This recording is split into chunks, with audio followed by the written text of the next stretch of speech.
ये जो हमारी गोष्ठी संपन्न हो रही है, इसमें हम अनेक प्रकार की पंच कल्याणक की विधियां संपन्न करते हैं। पहले दिन से लेकर 6 दिन का ये कार्यक्रम होता है। पहले दिन से लेकर के जो भी हम विधियां करते हैं, और शायद शांति जाप का जो वो है उसको और पहले से 2 दिन पहले से कर लेते हैं। शांति जाप का भी कार्यक्रम शुरू हो जाता है। तो इन सब विधियों का इस पंच कल्याणक प्रतिष्ठा महोत्सव में क्या महत्व है। जैसे कि हम शांति जाप करते हैं, उसके बाद में यहाँ पर झंडारोहण करते हैं, फिर उसके बाद में हम यहाँ पर मंगल कलश की स्थापना करते हैं।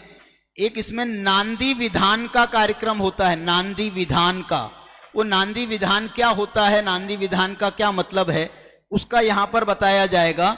इसके बाद में इंद्र प्रतिष्ठा होती है। वो इंद्र प्रतिष्ठा क्यों कराते हैं, इंद्र प्रतिष्ठा का क्या महत्व है।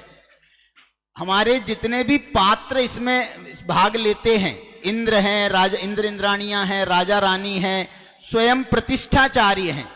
तो सारे प्रतिष्ठा के ग्रंथों में इनकी पात्रताएं बताई हैं कि कौन व्यक्ति प्रतिष्ठाचार्य के योग्य है, कौन व्यक्ति इंद्र बनने के योग्य है, कौन जो है राजा रानी बनने के योग्य है।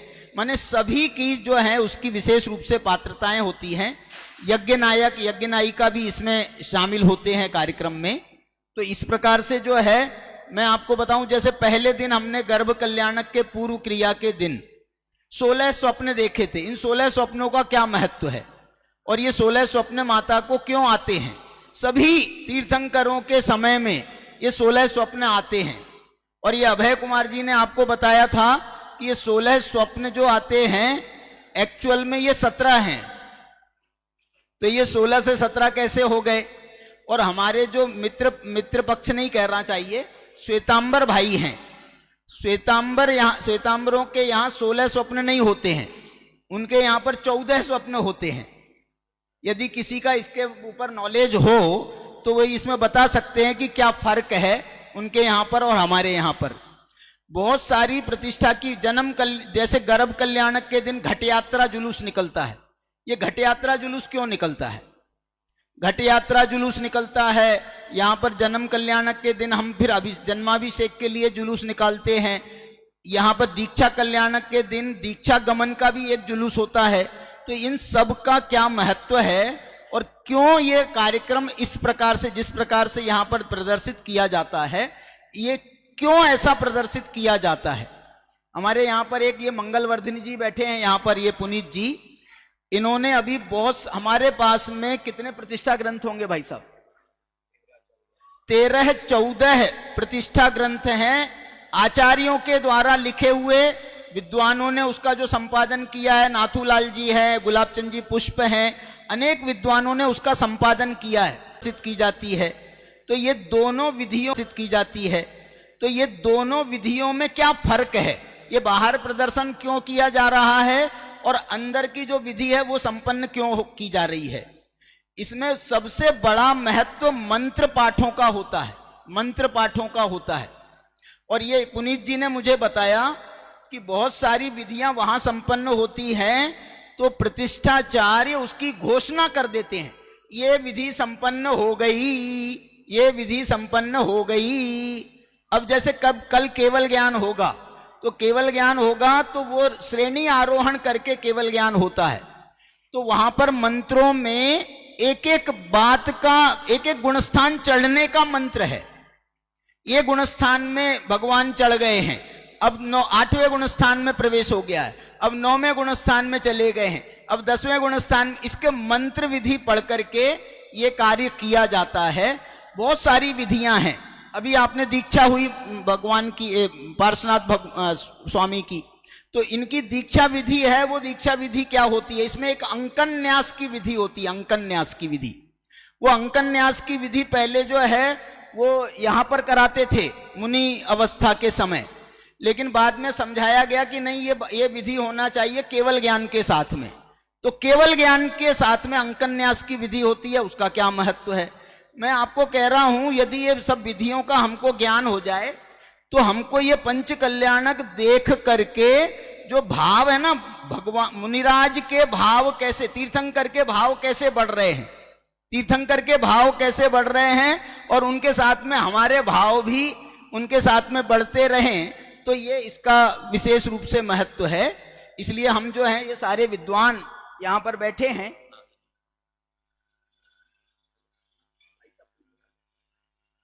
तो हमारे ये जो हैं ये सारी विधि हमारे ये सब इन लोगों से, विद्वानों से हम पूछेंगे पंच कल्याण क्या, पंच कल्याण क्यों, और पंच कल्याण कैसे। पंच कल्याण क्या है, उसका स्वरूप क्या है, उसकी आवश्यकता क्या है, उसका महत्व क्या है, पंच कल्याण क्यों होता है, वहां क्यों होता है भगवान का, और यहां क्यों होता है। और एक बात और बोलूं मैं, पंच कल्याण और पंच कल्याणक, इसमें क्या अंतर है। पंच कल्याण और पंच कल्याणक, हम तो सबको एक साथ, हम तो एक ही जैसा प्रयोग करते रहते हैं। इसमें ये जो क प्रत्यय लगा है ना, क प्रत्यय, संस्कृत में इसका विशेष महत्व है। तो इस प्रकार से जो है इन सब बातों की चर्चा यहाँ पर हम ये जो गोष्ठी करने वाले हैं, यहाँ पर व्याख्यान पद्धति से नहीं होगा। आपने टीवी पर देखा होगा ना, वो जो चैनल बैठ जाता है और डिबेट होता है, एक जो है वो जो संचालक होता है, होती हैं, वो प्रश्न पूछती हैं और उनसे जवाब देती हैं। वो कुछ प्रश्न पूछता है और वो जवाब देने वाले कुछ उत्तर देते रहते हैं। तो यहाँ पर भी अपन इन पे कंट्रोल करेंगे कि भाई जो प्रश्न पूछा जाए आप उसी प्रश्न का उत्तर देवें तो हमको अच्छा लगेगा। नहीं तो बोले हम तो यही सोच के आए, यही पढ़ के आए थे, हम तो यही उत्तर देंगे, तो विशेष प्रश्न का फिर क्या मतलब हो जाएगा। इसलिए वो भी बात यहाँ पर अपन करेंगे। चलिए अब अपन प्रारंभ करते हैं। अध्यक्ष महोदय को हम आएंगे तब उनको यहाँ पर विराजमान करेंगे। तो मैं सबसे पहले मंगलाचरण के लिए यहाँ पर आमंत्रित कर रहा हूं। निर्जरा जी महाजन हैं, हमारे महाराष्ट्र की हैं, हिंगोली की। आइए बेटा, और ये मंगलाचरण वहां चले जाओ। मंगलाचरण प्रस्तुत कर रही हैं। हमारा आज का कार्यक्रम प्रारंभ हो रहा है। ओम नमः सिद्धेभ्य। सभी हाथ जोड़ लीजिए मंगलाचरण के पूर्व। घण घाई कम रहिया केवल नाणाई परम गुण सहिया चोत सदिशय जत्ता अरिहंताई रिसा होती कांत्यैव स्नपयन्ति ये दश दिशो दाम्ना निरुन्धन्ति ये दामोद्दाम महस्विनां जनमनो मुष्णन्ति रूपेण ये दिव्येन ध्वनिना सुखं श्रवणयो साक्षात् शरन्तो व्रतं वन्द्यास्तेष्ट सहस्रलक्षणधरास् तीर्थेश्वरा सूरयः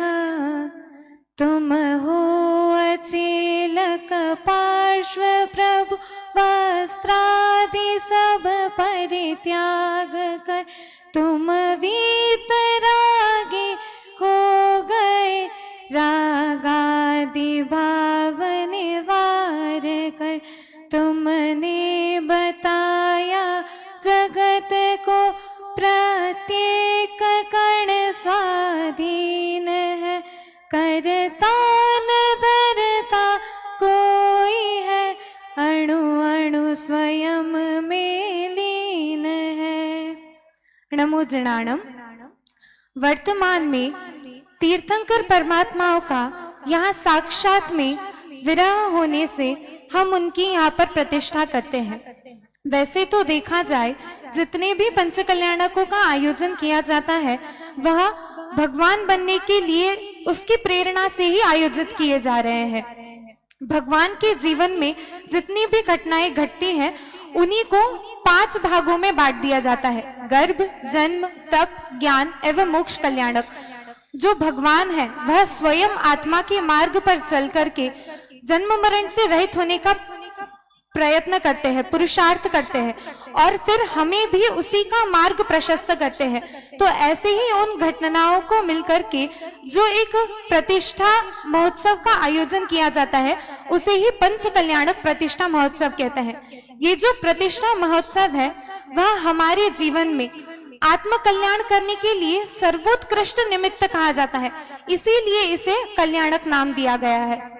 हम देखें तो वास्तव में ये व्यवहार की क्रियाओं में सर्वोत्कृष्ट नाटक है जो कि हम सभी के जीवन को परिमार्जित करता है। ये जो पंच कल्याणक है वह भगवान बनने की प्रक्रिया को बताता है, न कि इंद्र बनना, राजा बनना, भगवान के माता पिता बनना। ये इन क्रियाओं को बताने के लिए नहीं पंच कल्याणकों का आयोजन किया जाता है, बल्कि जो पंच कल्याणकों का मुख्य उद्देश्य है वह तो भगवान बनने की ही प्रेरणा देते हैं। फिर ये जो पंच कल्याणक है इनमें मुख्य रूप से हम देखते हैं कि इसमें भगवान बनने के लिए ही हम सबको कहते हैं कि जो पंच कल्याणक है वह सम्यक दर्शन में ही निमित्त होते हैं। वैराग्य की जननी है ये पंच कल्याणक। फिर पंच कल्याणकों के माध्यम से हम सभी के जीवन में सुधार आना अत्यंत आवश्यक है। जैसे छोटे दादा के पुस्तक में भी एक बात आई हुई है, उन्होंने लिखा है अपने पुस्तक में कि जब हम पंच कल्याणक के बाहर जाते हैं तो उससे लगना चाहिए कि हम वहां से कुछ ग्रहण करके आए हैं अपने जीवन में। तो वैसी सरलता, शांति, वैराग्य हमारे जीवन में उत्पन्न होना चाहिए। इस निकृष्ट काल में यह सर्वोत्कृष्ट अवसर है।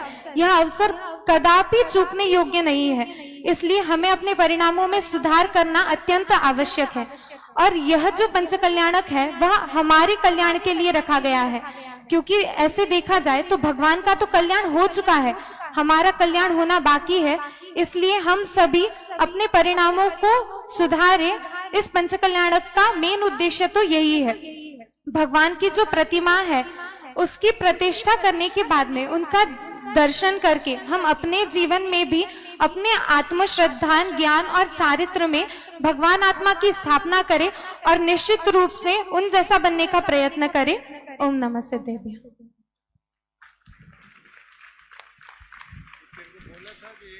हमारे ये बेटी ने मंगलाचरण प्रस्तुत किया। मंगलाचरण के साथ में उसने ये आज का जो हमारा विषय है पंच कल्याणक क्या, क्यों, कैसे, उस विषय को उसने गद्य में भी अपने व्याख्यान के माध्यम से उस विषय को यहाँ पर स्थापित किया है।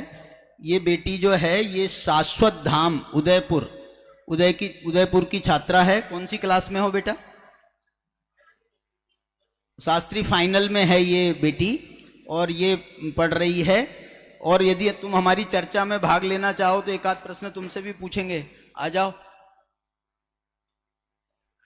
कोई बात नहीं। अरे संजय जी पीछे नहीं, आगे आ जाओ,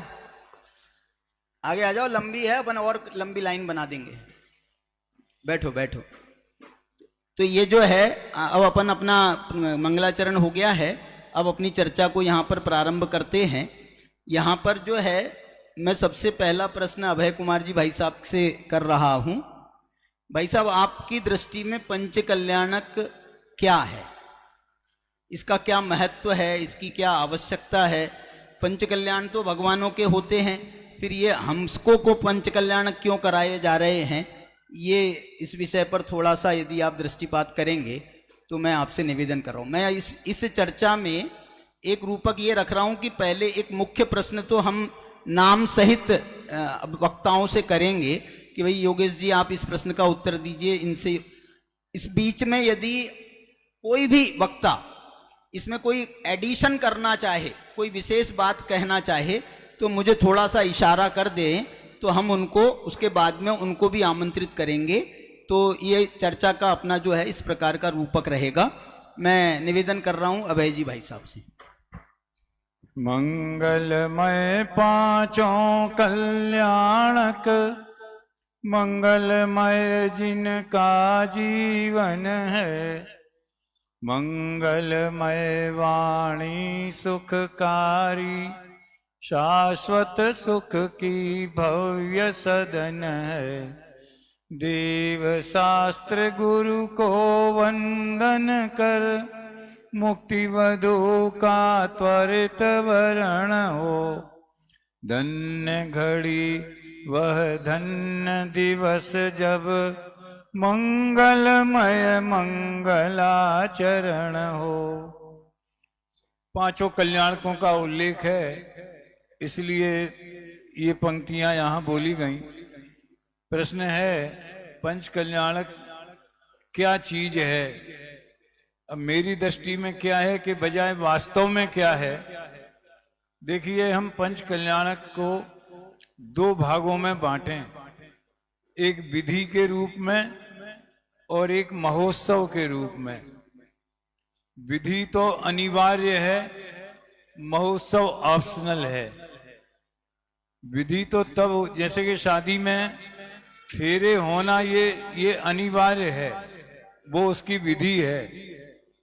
मान लो कोई ऐसी परिस्थिति बन जाए कि खर्चा नहीं कर सकें, जल्दी करना हो, ये करना हो, तो पंडित को बुला के फेरे पढ़वा दिए, या आजकल कोर्ट में जाके साइन कर दिया, कानूनन भी वो विवाहित माने गए। तो विधि की जरूरत क्यों पड़ती है? वास्तव में जब कोई नया मंदिर बनता है और उस मंदिर में जिन बिंब स्थापना होती है, यदि वो बिंब स्थापना सीधे मूर्ति वाले के यहाँ से खरीद करके, और जैसे घर में हम स्टैचू रखते हैं, खिलौने रखते हैं, वैसे वेदी पे भगवान विराजमान कर दिए जावें, तो वो हमारे चित्त को स्वीकार नहीं करता है।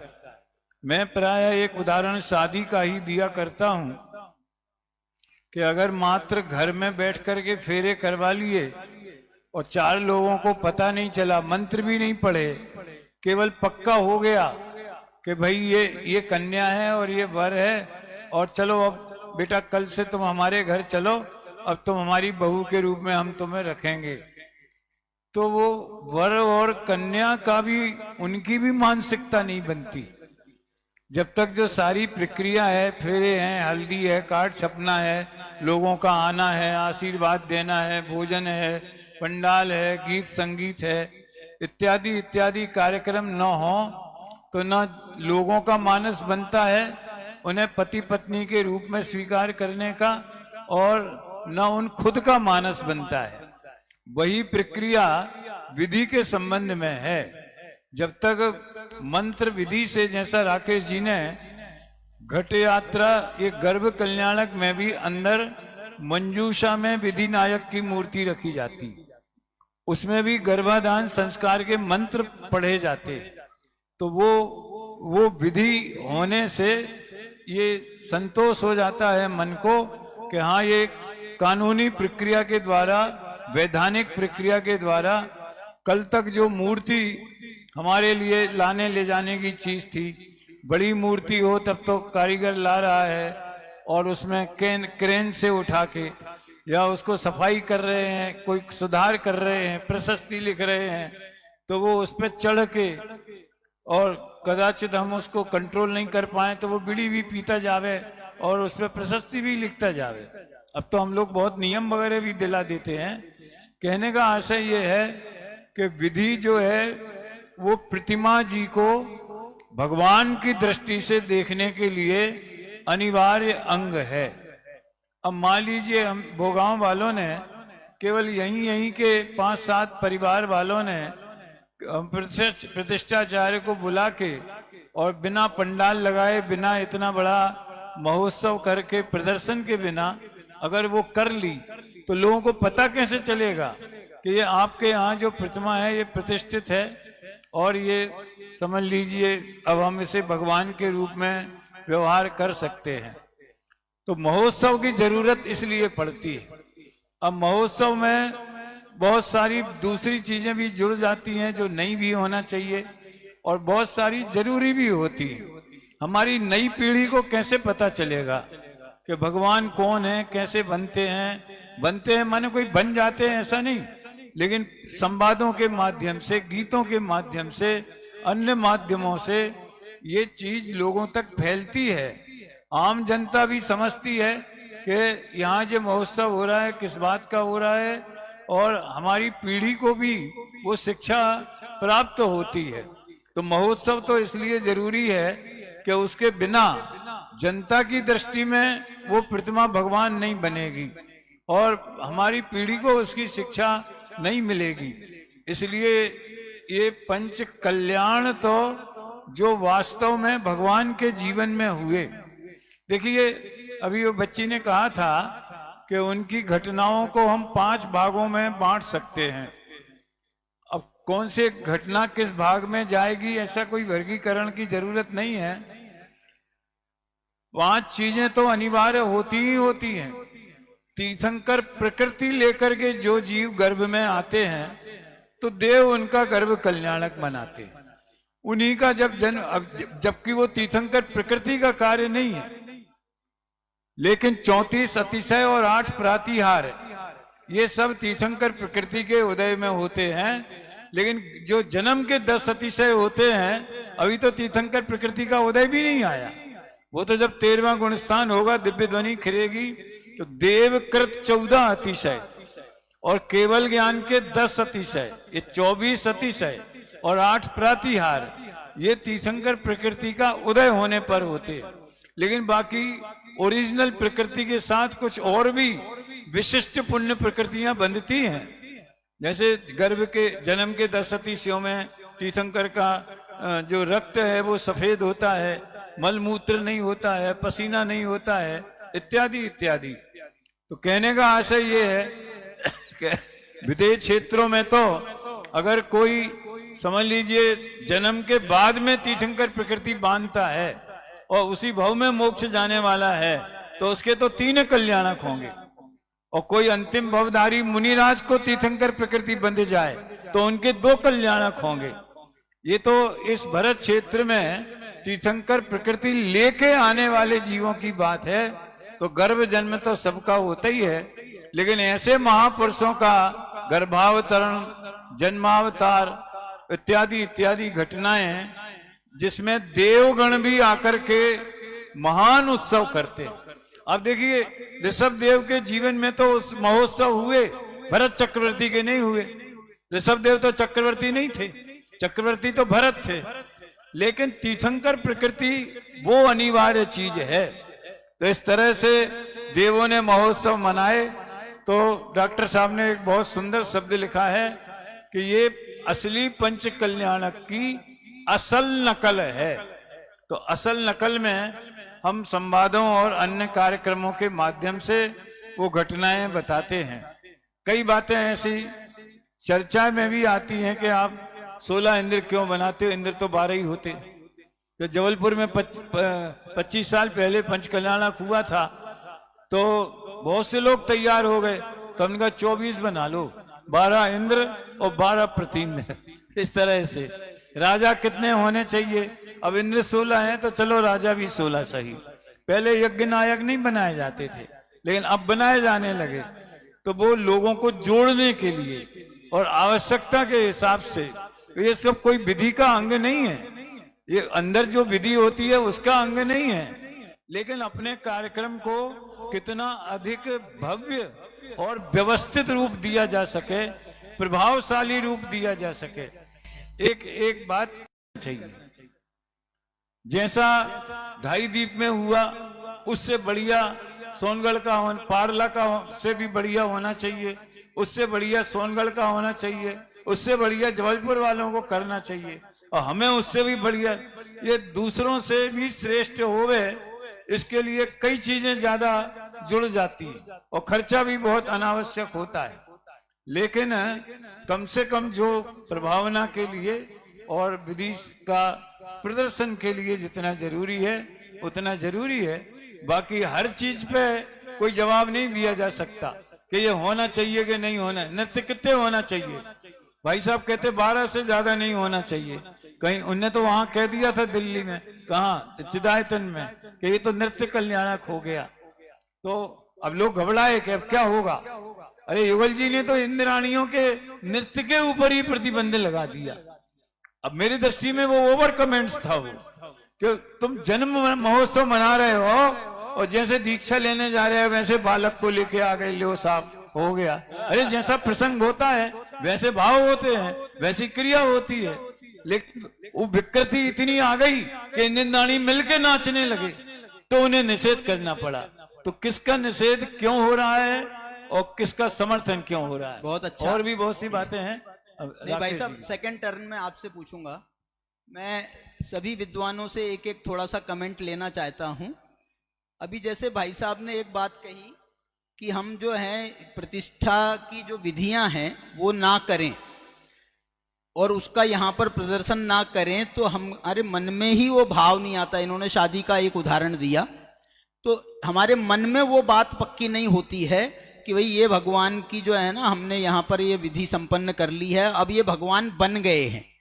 ये पहले तो पत्थर की मूर्ति थी, अब ये भगवान बन गए हैं। मूर्तिकार जब, अभी भाई साहब ने बताया, मूर्तिकार जब मूर्ति बनाता है तो कभी कभी तो ऐसा होता है एक जगह कान की उसको कुछ काम करना है, यहाँ पर छेनी चलाना है, तो वो मूर्ति की छाती पे बैठ के चलाता है, क्योंकि उसको जब जहां से वो उसका बराबर एंगल मिलेगा उसको वो काम वहां से करना पड़ेगा। लेकिन इसीलिए तो जितना भी अभिनय हुआ है पहले, वो सारे अभिनय को जो है ना, ये 5 कल्याणकों के माध्यम से वो सब हम धो देते हैं और उनमें प्रभु बने की स्थापना हो जाती है। लेकिन योगेश जी से मैं एक प्रश्न पूछ रहा हूं कि हमने तो ऐसा सुना है कि कोई मूर्ति 100 साल उस पर प्रतिष्ठा नहीं हो, पंचकल्याणक की प्रतिष्ठा ना हुई हो, और 100 साल तक के वो मंदिर में रखी हो और उसको जो है किसी प्रकार से उसकी पूजा आदि विधि हो रही हो, तो वो प्रतिष्ठित मानी जाती है। इसके पीछे क्या विज्ञान है, इसके पीछे क्या लॉजिक है? तो वो हमारे योगेश जी भाई साहब से मैं निवेदन कर रहा हूं कि वो बताएं इस संबंध में।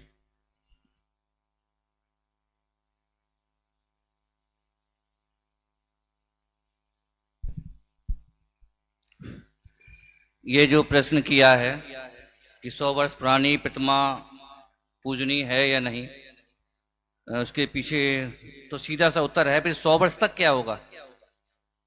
100 वर्ष बाद पूजनीय होगी, लेकिन जो 100 वर्ष चले गए हमारे और जिन लोगों ने पूजा, उनके साथ क्या व्यवहार होगा? बहुत बड़े केले के पत्ते जैसे प्रश्न उठेंगे।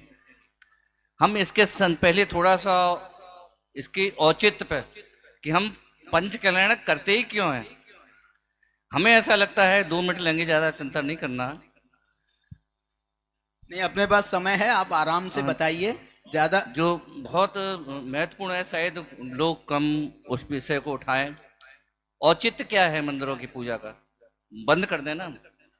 हमने एक ईश्वर की अवधारणा नाम की पुस्तक लिखी थी, उसमें लिखा है हमने, अगर हम ईश्वर को नहीं माने तो क्या फर्क पड़ेगा, कौन सा बम फूट जाएगा?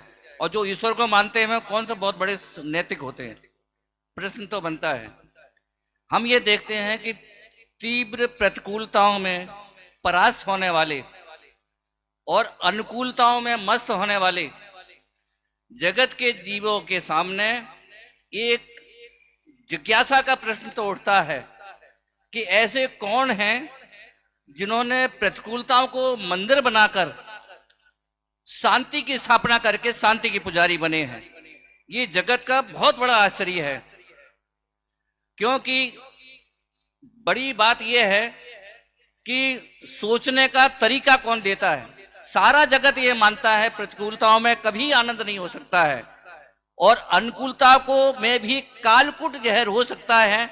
ऐसी सोच आज तक पृथ्वी पर किसी की नहीं है। पर हम दूसरी तरफ ये भी एक व्यक्ति देखते हैं जिनके जीवन में तीव्र प्रतिकूलताएं आई, लेकिन प्रतिकूलताएं उनके व्यक्तित्व को प्रभावित नहीं कर सकी। यह एक बहुत बड़ा जिज्ञासा का प्रश्न है। क्यों हम इस संदर्भ में और बोल रहे हैं कि जब हम पंचकर्णों के 24 तीर्थंकरों की बात करते हैं, कुंतुनाथ, अरहनाथ, संभवनाथ, इनके पंचकर्ण क्यों नहीं होते हैं? 4 ले देकर के 4 हैं। ऋषभदेव, शांतिनाथ, वो तो पैसे वाले थे इसलिए कर लिया, बाकी कोई जरूरत नहीं। लेकिन हमारे लोकप्रिय पार्श्वनाथ भगवान, नेमिनाथ भगवान, महावीर भगवान ले देकर के 4 ही हैं। ये एक प्रश्न तो बनता है कि इन 4 ही क्यों? क्योंकि जिन परिस्थितियों से हम गुजरते हैं उन परिस्थितियों में देखते हैं कोई और भी गुजरा है या नहीं गुजरा है, तो हमें 4 ही देखते हैं। हमारे जीवन में सबसे ज्यादा परिस्थिति आती है प्रतिकूलता की, और प्रतिकूलता में लोग कैसे जीवन व्यतीत करते हैं, इसका कोई यदि हमारे पास मील का पत्थर है तो एकमात्र पार्श्वनाथ भगवान ही है। इसलिए पार्श्वनाथ भगवान सबसे ज्यादा लोकप्रिय हुए हैं। पहली बात तो यह है। हम छोटा से एक बात करते हैं कि आम का पेड़ नीचे गिरा, आम का फल नीचे गिरा, सारी दुनिया ने देखा। प्रतिकूलताओं में कभी शांति नहीं होगी, सारी दुनिया जानती है। पर एक व्यक्ति ऐसा था जिसने बोला कि आखिरकार नीचे ही क्यों गिरा। इस जगत में ऐसा भी व्यक्ति है जिसने प्रतिकूलताओं में भी बेहद शांति का अनुभव किया है। यह जगत का बहुत बड़ा आश्चर्य है। हम पूछते हैं आश्चर्य बताए कैसे जाए, चिंता नहीं करना, उपयोगी होगा।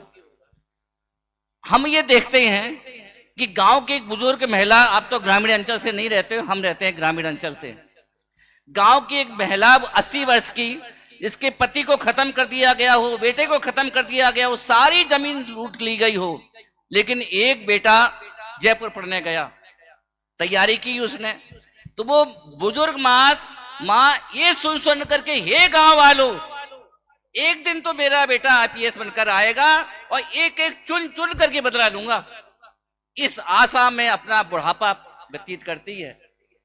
ठीक ऐसे ही हे प्रतिकूलता में रहने वाले हे जीवो, मेरे ही जन्म का एक व्यक्ति जंगल में गया है और निश्चित रूप से हमारे पास आएगा। हे प्रतिकूलता, तुम्हारा मंदिर ध्वस्त होने वाला है, क्योंकि वो आएगा, हमें बताएगा और ये कहेगा कि कोई चिंता की बात नहीं, प्रतिकूलता तो समाप्त नहीं की जा सकती है, पर प्रतिकूलताओं में हमें शांति का मंदिर स्थापित किया जा सकता है। इस आस में वह बनारस के जीव उन पार्श प्रभु का जंगल में जाकर के इंतजार करते हैं कि एक दिन तो मेरे नाथ आएंगे, हमें बताएंगे कि हे दादी माँ, जमीन चली गई तो चली जाए, कोई बात नहीं, जब आईपीएस बनकर आऊंगा जमीन सहित गांव वालों से बदला लूंगा। इसी तरह से हम बनारस वाले अपने पार्श प्रभु को जंगल में भेजा है, इसलिए पेशा है कि मेरा प्रभु, मेरा नाथ, मेरा त्रिलोक दीपक एक दिन तो शहर में आएगा, हमको बताएगा कि प्रतिकूलताओं में भी कैसे शांति स्थापित की जा सकती है। प्रतिकूलताएं नष्ट नहीं की जा सकती हैं, पर वो शर्त हम करके आए हैं जंगल में कि प्रतिकूलता में भी शांति स्थापित की जा सकती है।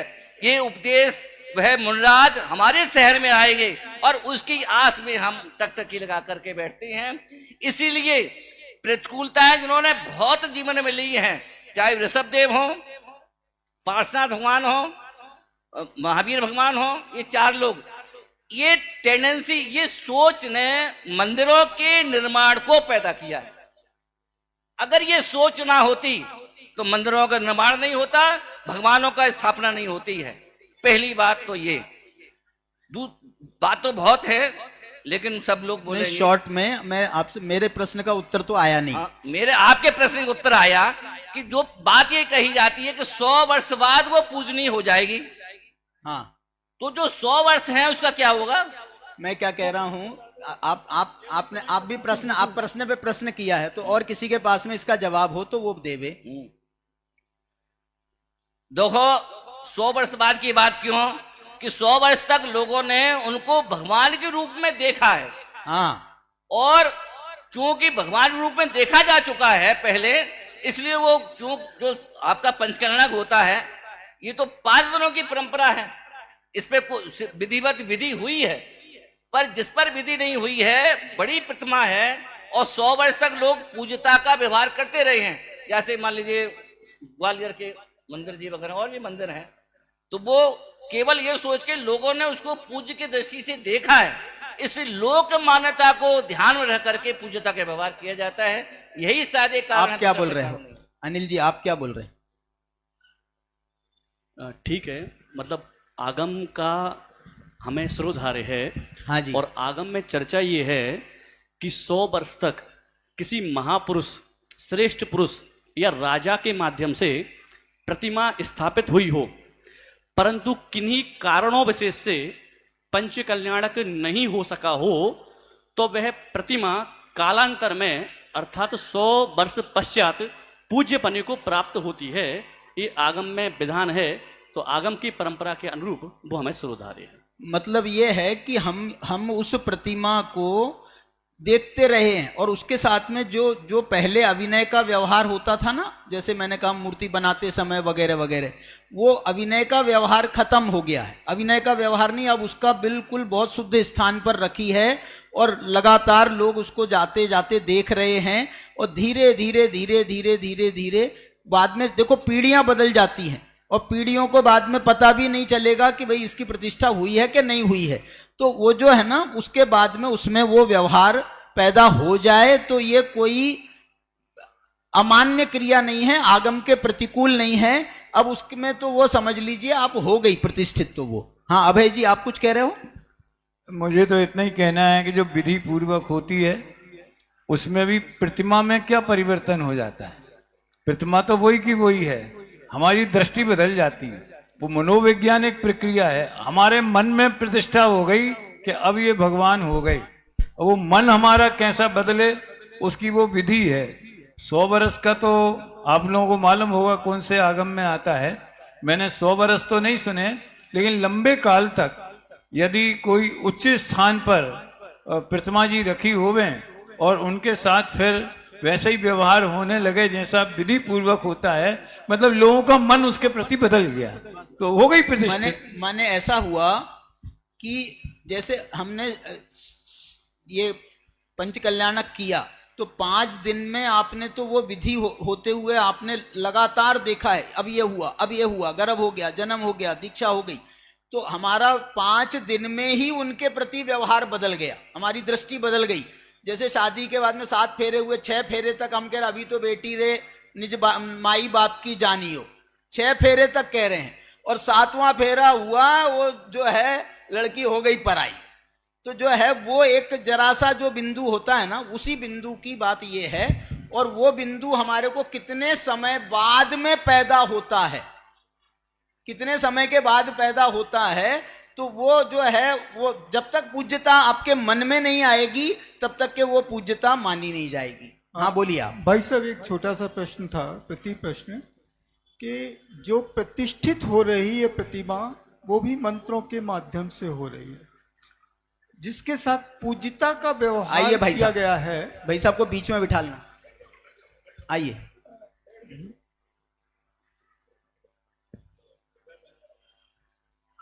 बोलो भाई बोलो। जिसके साथ पूज्यता का व्यवहार हो रहा है, तो उस व्यवहार के दौरान भी मंत्रोच्चारण तो हुआ है, लेकिन विधि पूर्वक मंत्रोच्चारण नहीं हुआ ना। ठीक है, मंत्रोच्चारण हमने नमोकार मंत्र पढ़ लिया, इतने मंत्रोच्चारण तो हुआ है। ठीक है, तो क्या वो मंत्रोच्चारण लगातार इतने वर्षों तक कहीं ना कहीं काम करता होगा? बताइए। एक और साथ में दूसरी चीज कि बहुत सारी प्रतिमाएं हैं, बहुत सारी, जिन पर हमें कोई प्रशस्तियां नहीं लिखती और व्यवहार बहुत लंबे समय से बिल्कुल उनके साथ हो रहा है, तो अब उनके लिए क्या करें? ठीक बात है। हाँ बोलिए। 2 बातें हैं। सम्माननीय मंच, आदरणीय अध्यक्ष महोदय और आदरणीय अभय जी भाई साहब ने जो बात कही उसमें भी मैं कुछ ऐड करना चाहता हूँ। उन्होंने विषय लिया था और उस विषय में जो तीर्थंकर की बात की थी कि 13वें गुण स्थान में तो तीर्थंकर प्रकृति का उदय आना है। तो पहले ये जो कल्याणक हुए हैं, ऐसा धवला जी में आया है कि ये जो कल्याणक हैं ये वास्तव में उस प्रकृति के स्तुमुख संक्रमण हैं जो रत्न वगैरह बरसे हैं, क्योंकि जन्म तो स्थिति को हुआ है और 6 महीने पूर्व रत्न बरसे हैं, देवों ने नगरी सजाई है। तो ये सब क्या है? तो ये सब तीर्थंकर प्रकृति का स्तुमुख संक्रमण है। ये कर्णानुयोग में धवला जी में आया, एक बात। दूसरा जो 100 वर्ष वाली बात है, तो उसमें भाव जो आपने व्यवहार कहा, लोगों के या पूज्य जो पुजारी हैं, पुजारी मतलब मानने वाला, फॉलोअर्स के भाव तो जुड़ ही गए हैं भगवान के रूप में, और मानो तो पत्थर नहीं और मानो तो भगवान। तो जब भाव जुड़ गए हैं तो अब विधि हुई है नहीं हुई है, पंच कल्याणक संपन्न हुए हैं नहीं हुए, तो भगवान तो हमारी दृष्टि में हो गए। हाँ जी। अब अपन इस विषय को जो है थोड़ा सा मैं अगले विषय पर चलना चाहता हूं।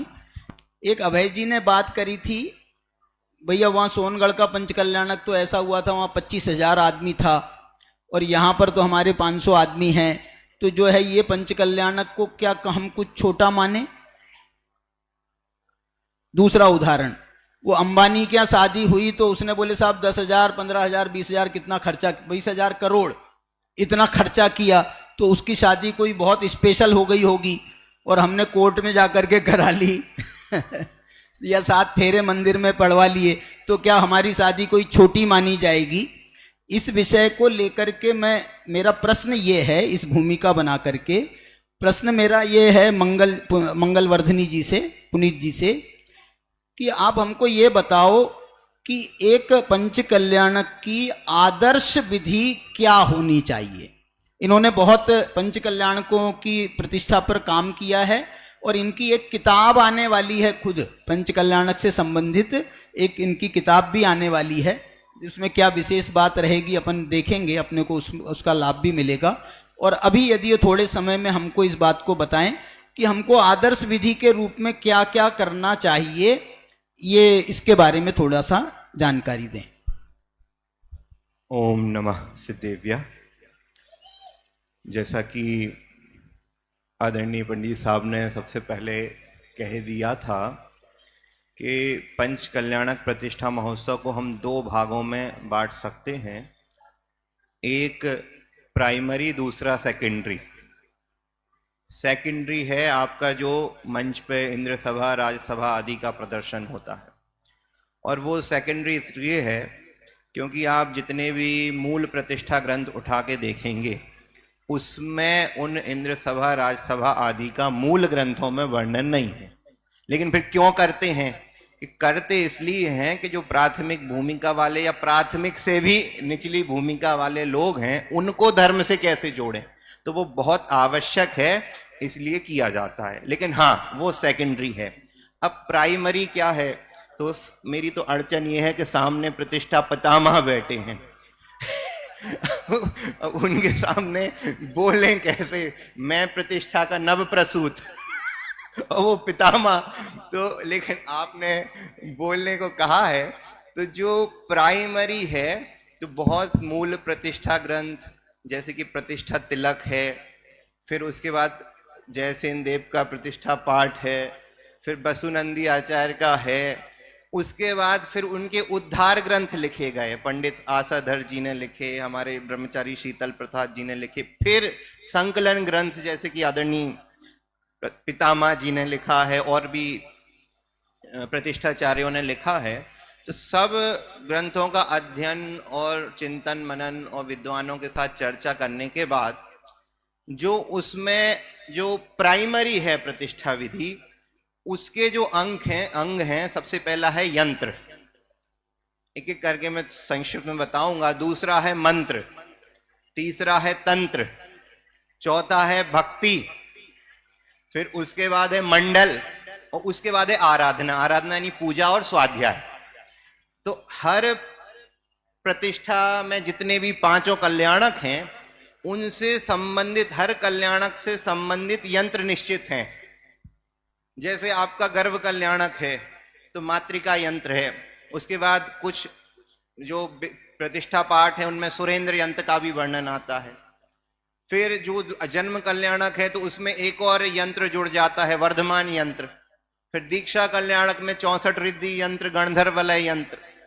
फिर जो चौथा कल्याणक है आपका केवल ज्ञान, उसमें तो 10-15 यंत्रों तक का वर्णन आता है। बहुत सारे यंत्र हैं निर्वाण आपके केवल ज्ञान से संबंधित। नयनोन्मीलन यंत्र है और सर्व संपत्ति कर यंत्र है और केवल ज्ञान यंत्र है, मोक्ष मार्ग यंत्र है, और फिर मोक्ष कल्याणक से भी संबंधित सिद्ध चक्र यंत्र और कर्मदहन यंत्र वगैरह तमाम चीजें हैं। तो हर कल्याणक संबंधी यंत्रों की आराधना, फिर उन यंत्रों के मंत्र हैं। जैसे मातृका यंत्र का मातृका मंत्र, सुरेंद्र यंत्र का सुरेंद्र मंत्र, तो हर यंत्र संबंधी मंत्र हैं। फिर है तंत्र। तंत्र सुन के आपको थोड़ा सा अटपटा लगा होगा कि तांत्रिक होते हैं, वो नहीं। तंत्र 3 प्रकार का है, सात्विक, राजसिक और तामसिक।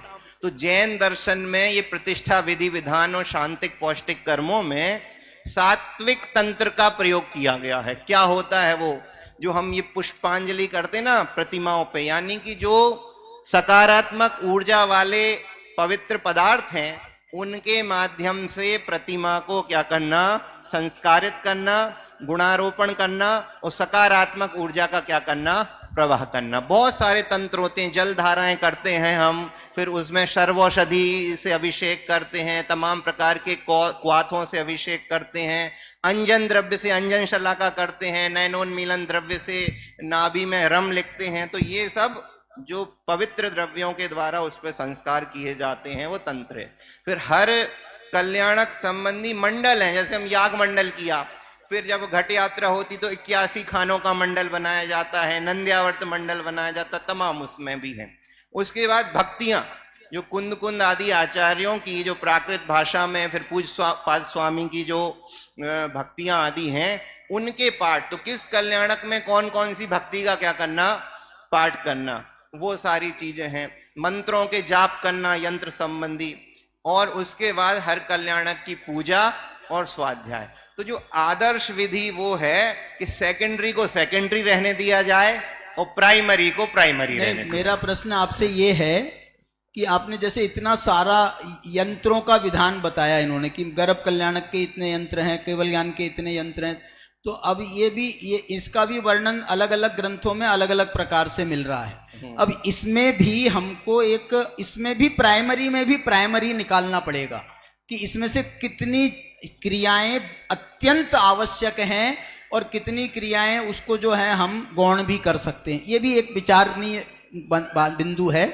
और हम लोग जो पंचकल्याणक करते हैं, मुझे लगता है कि हमने भी वो जो है ना उसमें से जो शॉर्टेज करके, अब नाथूलाल जी ने ये समझाया हमारे को, धन्नालाल जी ने ये करके बताया, ये तो बहुत सारे प्रतिष्ठाचार्यों से हमारे भाई साहब मिल करके उन्होंने ये निर्णित करके ये निकाल, इतना तो जरूर करना है, बाकी क्रियाएं आप करो तो करो, नहीं करो तो नहीं करो, ऐसा। तो ये विचारणीय तथ्य है। अभय कुमार जी कुछ इसके बारे में कह रहे हैं। देखिए, आदर्श की बात है तो कई दिनों से मेरे मन में एक विचार यही है कि मैं जबलपुर गया था तो वहाँ करना चाहता था, एक गोष्ठी विद्वानों की इस पे होना चाहिए कि आदर्श पंच कल्याणक कैसा होना चाहिए। तो अपने मंगलवर्धिनी जी ने अंतर के विधि की बात बताई। अब वो आदर्श है कि कम है कि ज्यादा है, ये तो आप लोग जाने तो अंतर की बात कहते हैं। मैं तो जो महोत्सव की बात है उसमें आदर्श क्या हो, आदर्श का अर्थ क्या है, लोगों को प्रेरणा मिले। किस बात की? ज्ञान और वैराग्य रस की वृद्धि की प्रेरणा मिले। जयपुर का जब दूसरा पंच कल्याणक हुआ था तो दादा ने ये बात बहुत कही थी कि हम आदर्श पंच कल्याणक करना चाहते, और उन्होंने आदर्श का आधार ये बनाया कि 7.5 घंटे 7 घंटे 12 मिनट प्रवचन चलेंगे, चाहे गुरुदेव के हों, चाहे अन्य विद्वानों के हों, चाहे किसी के हों, इतना प्रवचन, और कोई भी पशु का प्रयोग नहीं होवे, हाथी का प्रयोग नहीं होवे। इस तरह से उनने 2-3 उसके मापदंड बना दिए थे और अधिकांश उसका प्रयोग वहां हुआ भी था। मेरी दृष्टि में आदर्श का एक ही सूत्र है, कार्यक्रमों की प्रस्तुति ऐसी होवे कि जिसमें लोगों को जो बोला जा रहा है उसका भाव समझ में आवे। ये तेज संगीत, कान फोड़ू संगीत जो है, ये आदर्श के बिल्कुल विरुद्ध है। मुझे मालूम है ये बात आप लोगों को पसंद नहीं आएगी, और अपनी समाज इतनी सहनशील है और सहिष्णु है कि वे सारे उपसर्ग सहने के बावजूद भी पारसनाथ की भांति शांत रहने का ही प्रयास करते हैं। कोई इसमें नहीं। और भी कई बातें हैं। ज्ञान वैराग्य रस में वृद्धि होवे, ऐसी प्रस्तुति होनी चाहिए। अब उसमें कार्य, जैसे आज अपन ने स्वाध्याय यहाँ पुनीत का हुआ और हमारे यहाँ इंद्र लोग आएंगे, बैठेंगे, 10-15 मिनट का गैप था, हमने उसका उपयोग किया। धन्य मुनिराज का जीवन हम बोलते गए, पब्लिक बोलती गई, तो एक रस परिपाक हुआ ना। तो हमारे चाहे कोई भी कार्यक्रम होवे उसमें रस परिपाक होना चाहिए। गुरुदेव की सीढ़ी इसलिए रखते हैं कि गुरुदेव की वाणी में जो ज्ञान और वैराग्य का झरना झरता है। फिर सीडी के बाद में 5 मिनट उस पर कमेंट्स भी होते, तो ज्यादा से ज्यादा हमारे कार्यक्रमों का ज्ञान और वैराग्य पोषक होवे, ऐसी प्रस्तुति होना चाहिए। अब लाखों रुपए की ड्रेस आ रही है, लाखों रुपए का ये काम हो रहा है, बंबई से वो बुलवा रहे हैं प्रोफेशनल लोगों को नाटक करने के लिए। अरे हमारे इतने विद्यालय हैं, हम अपने विद्यालय के बच्चों को, उनकी बालिकाओं को अवसर देते हैं। वो हमें कोई वर्ल्ड क्लास कार्यक्रम थोड़ी करके बताना है कि हम कोई नृत्य के स्पेशलिस्ट हैं, कि नाटक के स्पेशलिस्ट हैं। थोड़ा कमजोर सही, लेकिन हमारे बच्चों को अवसर मिले और तात्विक कार्यक्रम होवे, तो इस तरह से हमारी आगे की पीढ़ी को सही दिशा मिलनी चाहिए और पब्लिक को ज्ञान और वैराग्य का पोषण होना चाहिए। ऐसा पोषण वो आदर्श है। नहीं तो आप करोड़ों रुपए खर्च कर लेवे, इस पंडाल को आप 10 गुने खर्चे से बना सकते थे, हीटर लगा सकते थे, तो बहुत ज्यादा पब्लिक आती ठंड से बचने के लिए, लेकिन वो कोई आदर्श नहीं होता। आप लोग विचार करें। बहुत अच्छा भाई साहब ने, देखो 2 आदर्शों की बात हो गई हमारी। एक तो अंदर की विधि का भी एक आदर्श बनाना पड़ेगा हमको, कि अंदर की विधि में भी कंपलसरी कौन कौन सी विधियां हैं। ये हमको यंत्र हैं तो 4 यंत्रों से हमारा काम चल जाएगा, ये इतने मंत्रों से हमारा काम चल जाएगा। इन्होंने जितने यंत्र बताए हैं ना, वो सारी विधियां हैं। उस स्वस्ति अयन है, नयनोन्मिलन है, वो सूर्य मंत्र है, ये जितनी भी क्रियाएं हैं ना, उन सब एक एक क्रिया का, ये क्रिया यहाँ संपन्न हुई है, उसका सूचन वो यंत्र उसकी गवाही दे रहा है। और वो यंत्र जो है, इन्होंने एक बात बताई थी मुझे पुनीत जी ने, कि ये सारे यंत्र वो मूर्ति के नीचे स्थापित करने चाहिए। वो मूर्ति जो भगवान विराजमान है ना वहां पर, तो अपने कमल के ऊपर, तो कमल के ऊपर उन यंत्रों को रख देवे और यंत्रों के ऊपर वो मूर्ति को रख देवे। और वो जो मूर्ति यंत्रों में जो है ना मंत्र लिखे हुए हैं सारे, और कौन कौन सी विधियां हैं उसके सारे मंत्र लिखे हुए हैं। तो वो जो उसकी ऊर्जा से वो मूर्ति जो है वो निरंतर जो है वो प्रवाहित होती रहेगी, और उसमें वो मंत्रों का जो है, जैसे हम पूजा करते हैं, अभिषेक करते हैं, उसका एक अपने आप में महत्व होता है। तो अंदर से वो भी चीज भी उसमें से आएगी, ऐसा मुझे लगता है। मैं भाई साहब को हमारे साथ जोड़ रहा हूं। हाँ बोलिए। आदर्श पंचकल्याण की बात जैसे हमारे बड़े भाई साहब ने की, इसी तरह की बात होती है आदर्श शिक्षा की। आदर्श शिक्षा में जो टीचर अपने छात्रों को शिक्षा के प्रति ललक जागृत कर दे, उसे आदर्श शिक्षा बोलते हैं। इसी तरह से जो पंचकल्याणक लोगों में परमेष्ठियों के प्रति ललक जागृत कर दे, वो पंचकल्याणक सफल है। क्या ये काफी नहीं है कि इतने लोग दोपहर में दिन भर से थके हुए शांति से परमेष्ठियों की बात सुन रहे हैं? यह इन लोगों में जिज्ञासा पैदा हुई है या नहीं? क्या ये प्रमाण नहीं है? शायद इससे ज्यादा कहीं भी आप देख लेना, खाओ पियो चले गए, लेकिन खाओ पियो नहीं, भोजन हो रहा हो नहीं हो रहा हो, इतनी शांति से लोग जुड़ सुन रहे हैं। इसके मतलब हमारा पंचकल्याणक आदर्श है या नहीं? इससे ज्यादा प्रमाण जगत में और क्या दे सकते हैं? सर देखो, मैं आपसे ये कहना चाहता हूं, इन्होंने आपकी प्रशंसा करी है, एक ताली तो बनती है। मैं ये कहना चाह रहा हूं कि ये वास्तव में, अभी देखो अभय जी ने भी एक बात कही कि दादा ने ये निश्चित किया था वो आदर्श पंचकल्याणक में कि कम से कम 7 भगवान की दिव्य ध्वनि भी जो है ना, वो दिन में जो है 6.25 घंटे से लेकर के 9.25 घंटे तक के 3 बार खिरेगी तो 7 घंटे, और 4 बार खिरेगी तो 9 घंटे के आसपास। उतने देर तक यहाँ पर पंचकल्याणक में प्रवचन आदि के कार्यक्रम होने चाहिए। और हम देख रहे हैं कि धीरे धीरे धीरे धीरे ये जो है ना वो प्रवचनों के कार्यक्रम कम होते जाते हैं, और इसलिए जो है प्रवचन भी हो। हम तो कह रहे हैं हर, देखो जो विधि चल रही है उस विधि के संबंध में, यदि आज जैसे अभय जी ने बताया था कि भाई अभी इनकी दीक्षा हुई, तो अब ये पार्श्वनाथ स्वामी क्या विचार कर रहे होंगे, उनका कैसा चल रहा होगा, उनके ऊपर उपसर्ग आदि हुए थे, वो घटनाओं का पूर्व भाव का इतिहास क्या है, वो सब उन्होंने बताया। ऐसा जो है ना, यदि उसकी हम गहराई से चर्चा करते रहेंगे, और गुरुदेव के समय भी जो है 3 प्रवचन होते थे गुरुदेव के पंच कल्याणक में 20-20 हजार लोगों के सामने। तो 3 घंटे के प्रवचन तो निश्चित थे, 2 घंटे के प्रवचन और 1 घंटे की पौने घंटे की चर्चा। तो ये कार्यक्रम जैसे वहां निश्चित होते थे और विद्वानों के भी प्रवचन होते थे। तो ये बात जो है हमको ज्यादा से ज्यादा ध्यान रखनी चाहिए। और एक बात हमारे को शायद सोनू जी ने आज सुबह या कल शाम को बताई थी कि यार वो देखो वो 15-20 मिनट का वहां पर गैप था और कुछ कुछ होता रहा, कुछ भी उतनी देर में हम एक प्रवचन रखा सकते थे 20 मिनट का।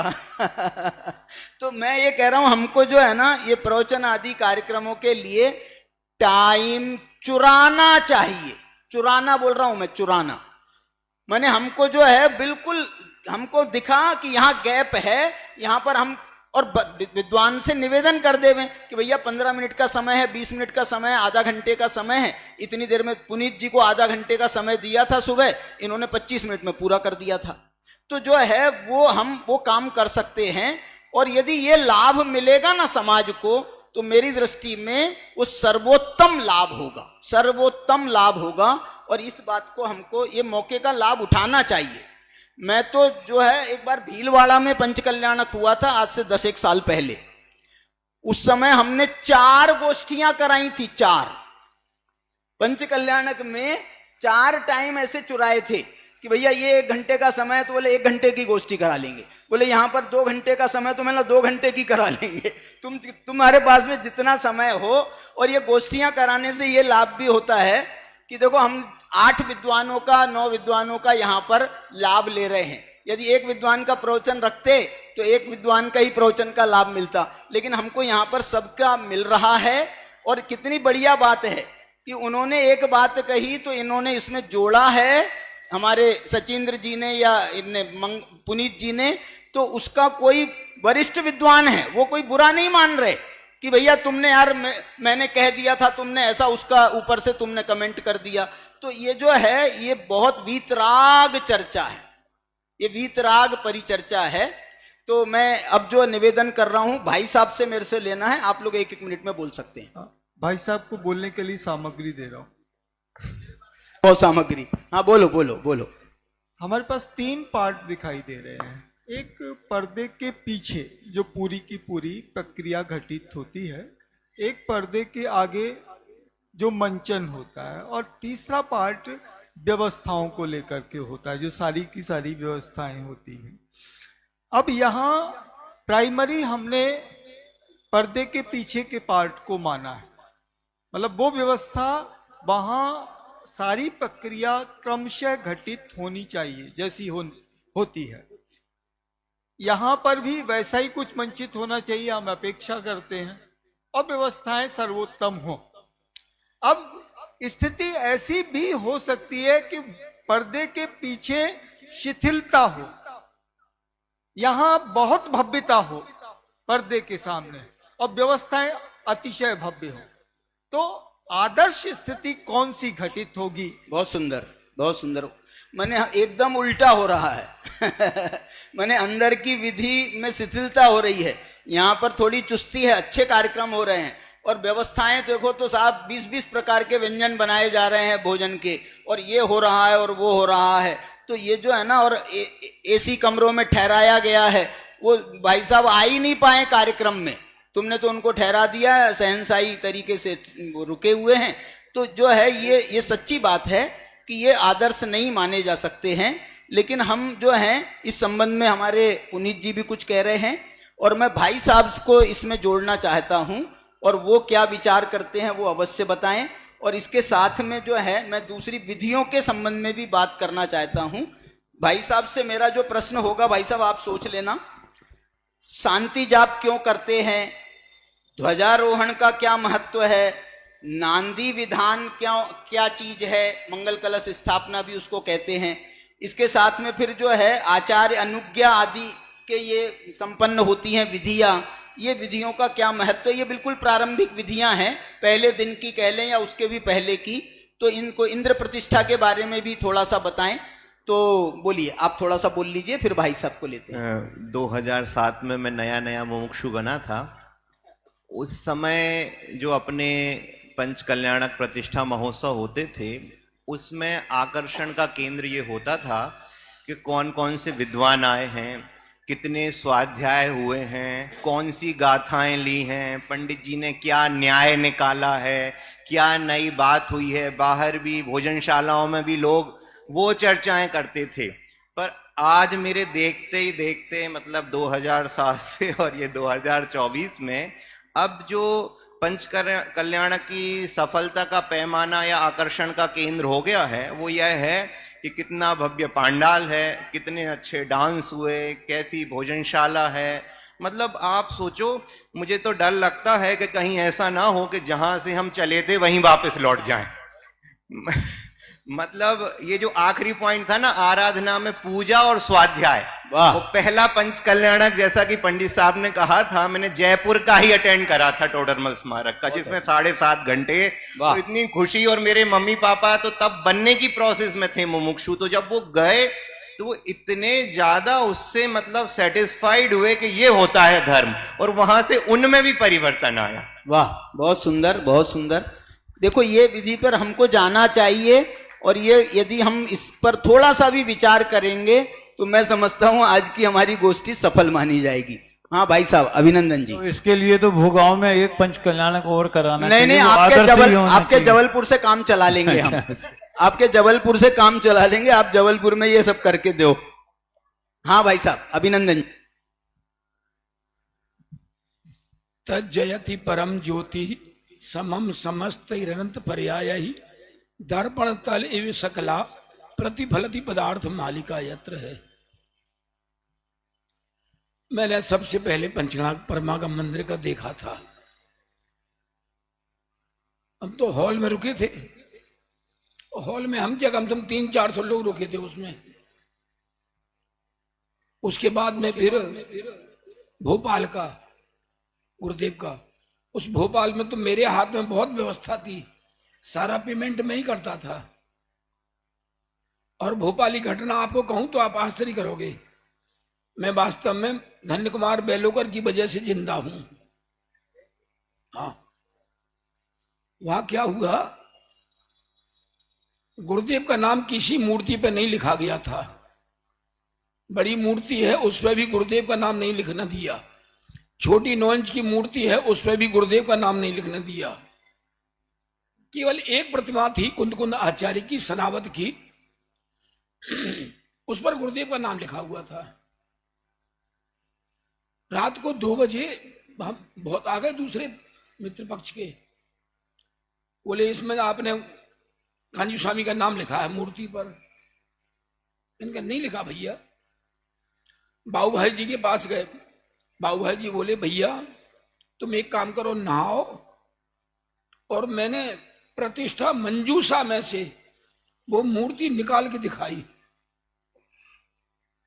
फिर मेरे से बोले रात को 2:30 बजे एक मूर्ति खड़ी रखी थी उस पर नाम लिखा था, वो मूर्ति कहाँ है?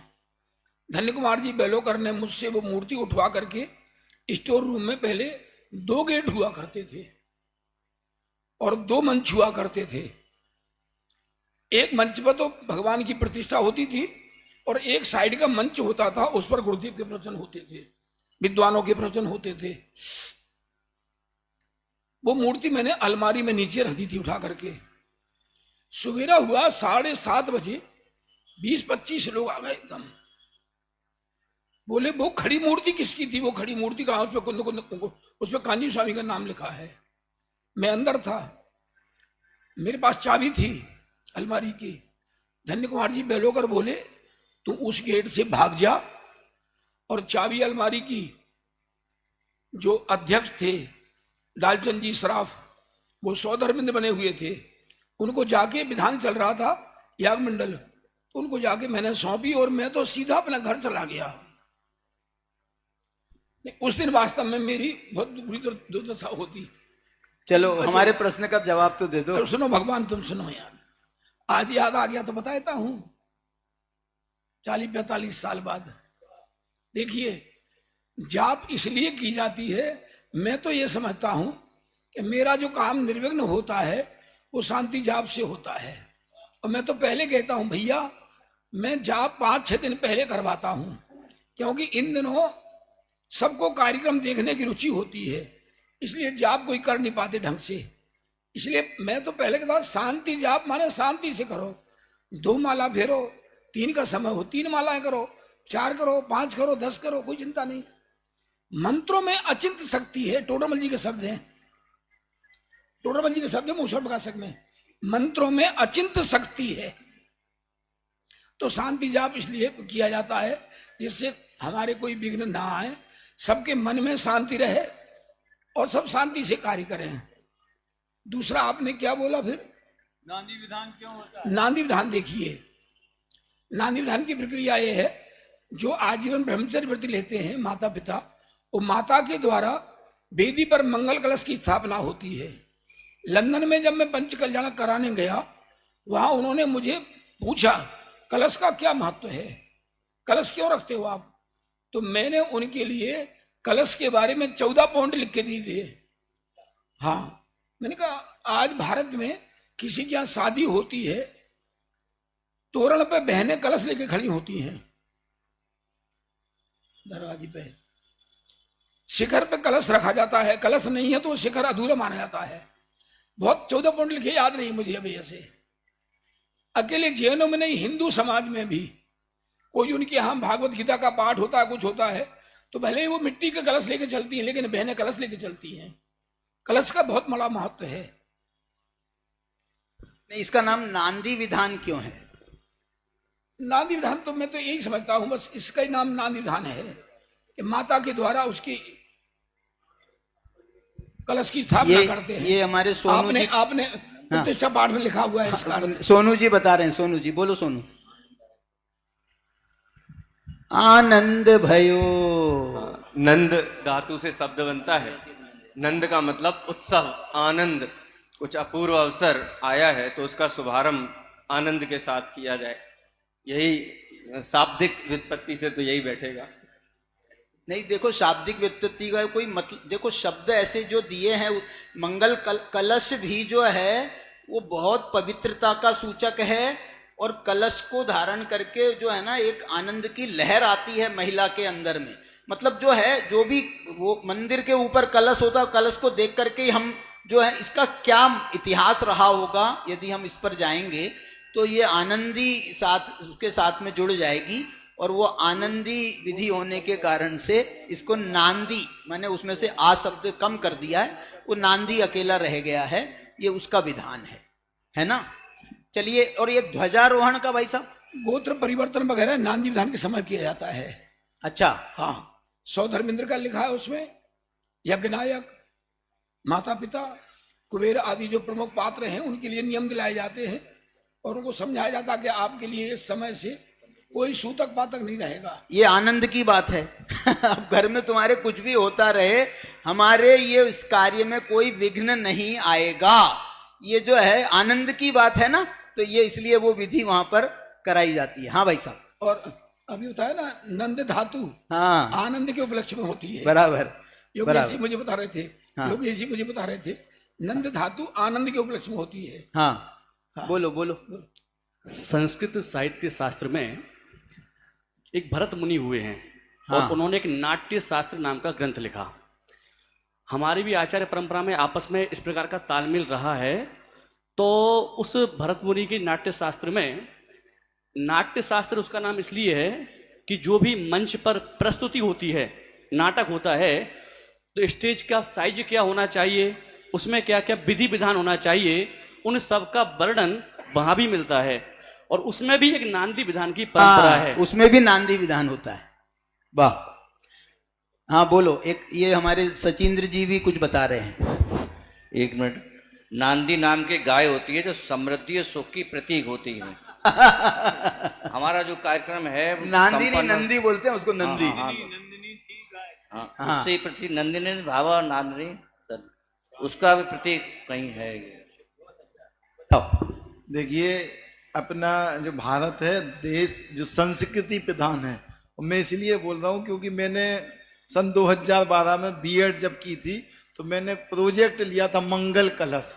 वाह। वो लिया इसलिए था कि उसमें ज्यादा काम मुझे करना नहीं पड़ेगा, सीधा कलश बनाना भी नहीं, खरीद के और मैं उस पर भाषण दे दूंगा। लिया तो इसलिए खैर यहाँ विषय पे बात करता हूँ।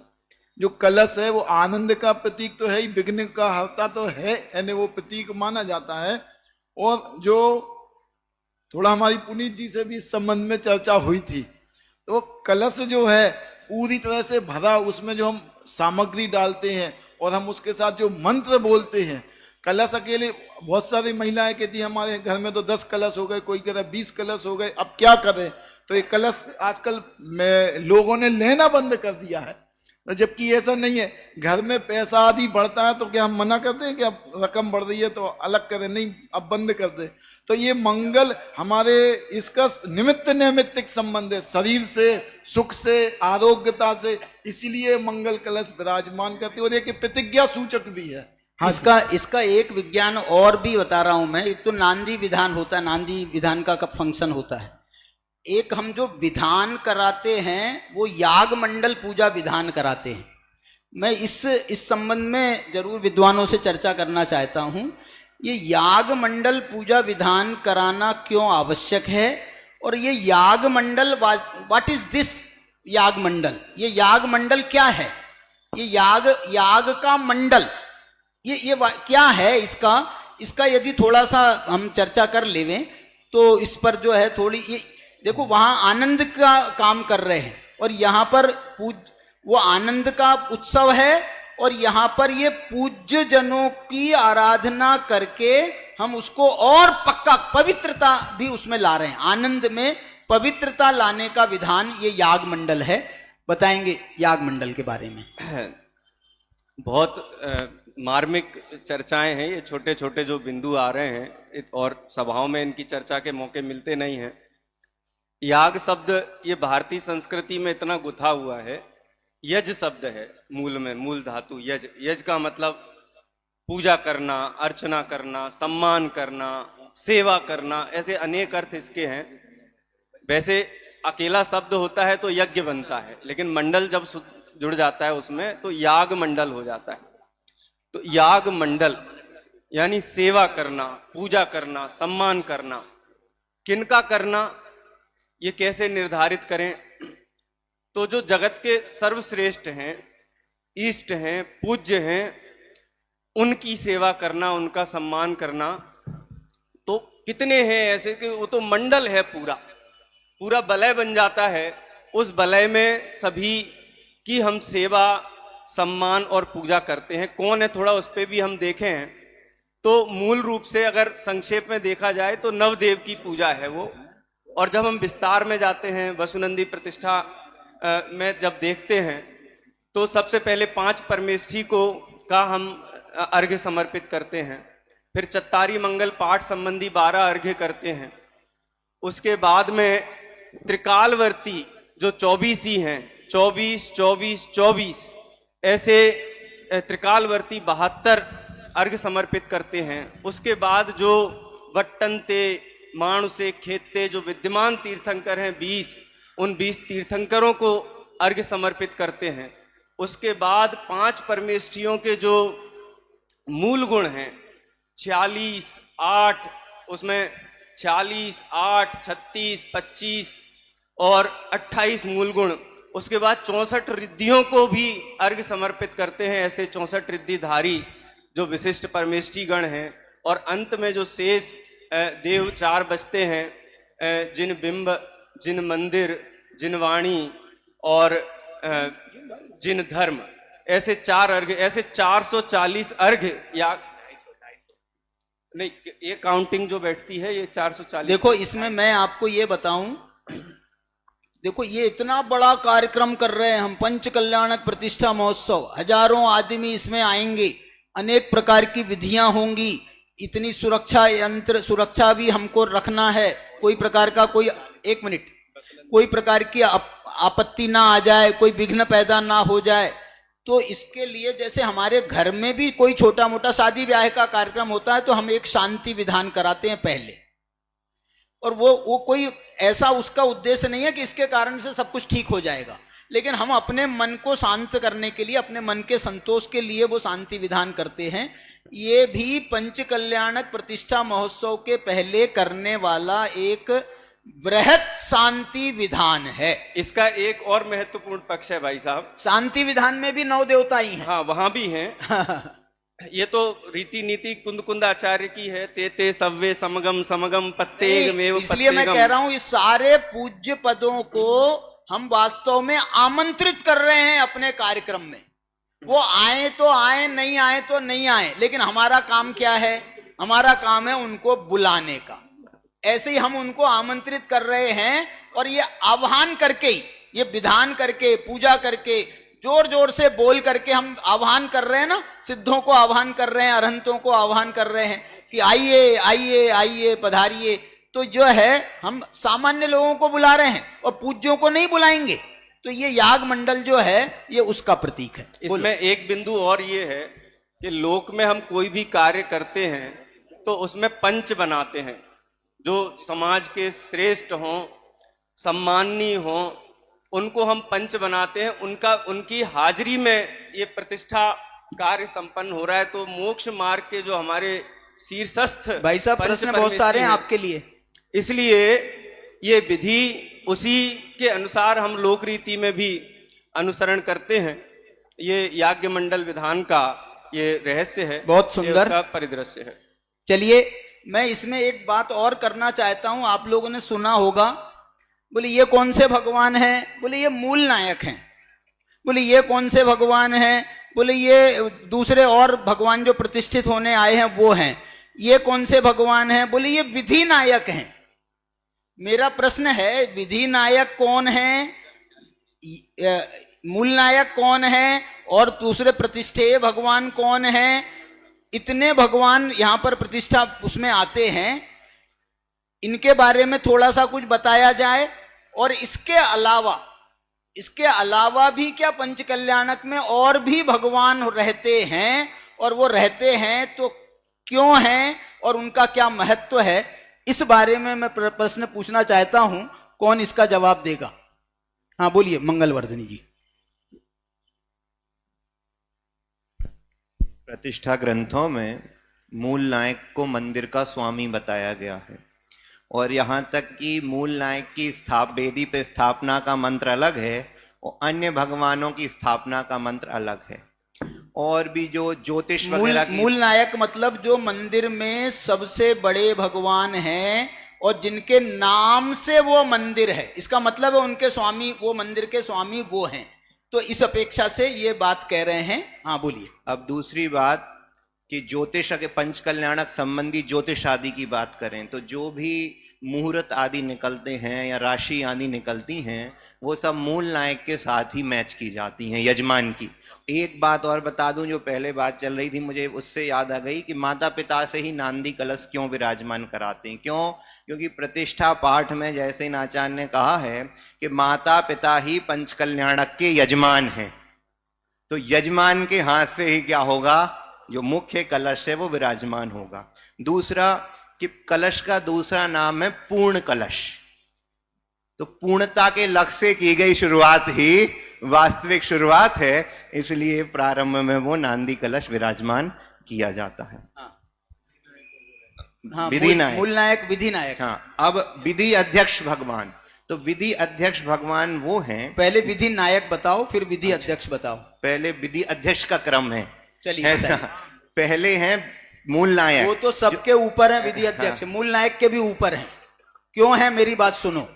क्योंकि वो विधि अध्यक्ष के सामने ये मूल नायक की प्रतिष्ठा हो रही है, वो तो पहले से प्रतिष्ठित भगवान है। ये जो पीछे जो है ना, आपने देखा होगा पीछे वेदी पर 20 भगवान यहाँ पर प्रतिष्ठित होने के लिए आए हैं। अपने गांव के भी हैं, आसपास के लोग भी अपने भगवान ले आते हैं। तो इसमें जो है ये सब अप्रतिष्ठित हैं, लेकिन इन सब के ऊपर एक भगवान और विराजमान होते हैं और वो भगवान होते हैं प्रतिष्ठित भगवान। उनको कहते हैं विधि अध्यक्ष। वो विधि अध्यक्ष माने जो मैं पहले से भगवान बन गया हूं और अब मैं तुमको भी अपने सामने भगवान बनाऊंगा, उनकी अध्यक्षता में वो सब भगवान बनते हैं। इसलिए वो सबसे बड़े भगवान मेरे हिसाब से ये विधि अध्यक्ष भगवान है। विधि आप बताएं। अध्यक्ष ही हैं दूसरे क्रम पे, वो शायद सुनने में कुछ गलती मैं हुई तो है। पहले क्रम पे रख रहा हूँ, आप दूसरे क्रम पे नहीं रख रहे हो। पहले क्रम पे तो मूल नायक। मूल नायक अभी प्रतिष्ठित नहीं हुए।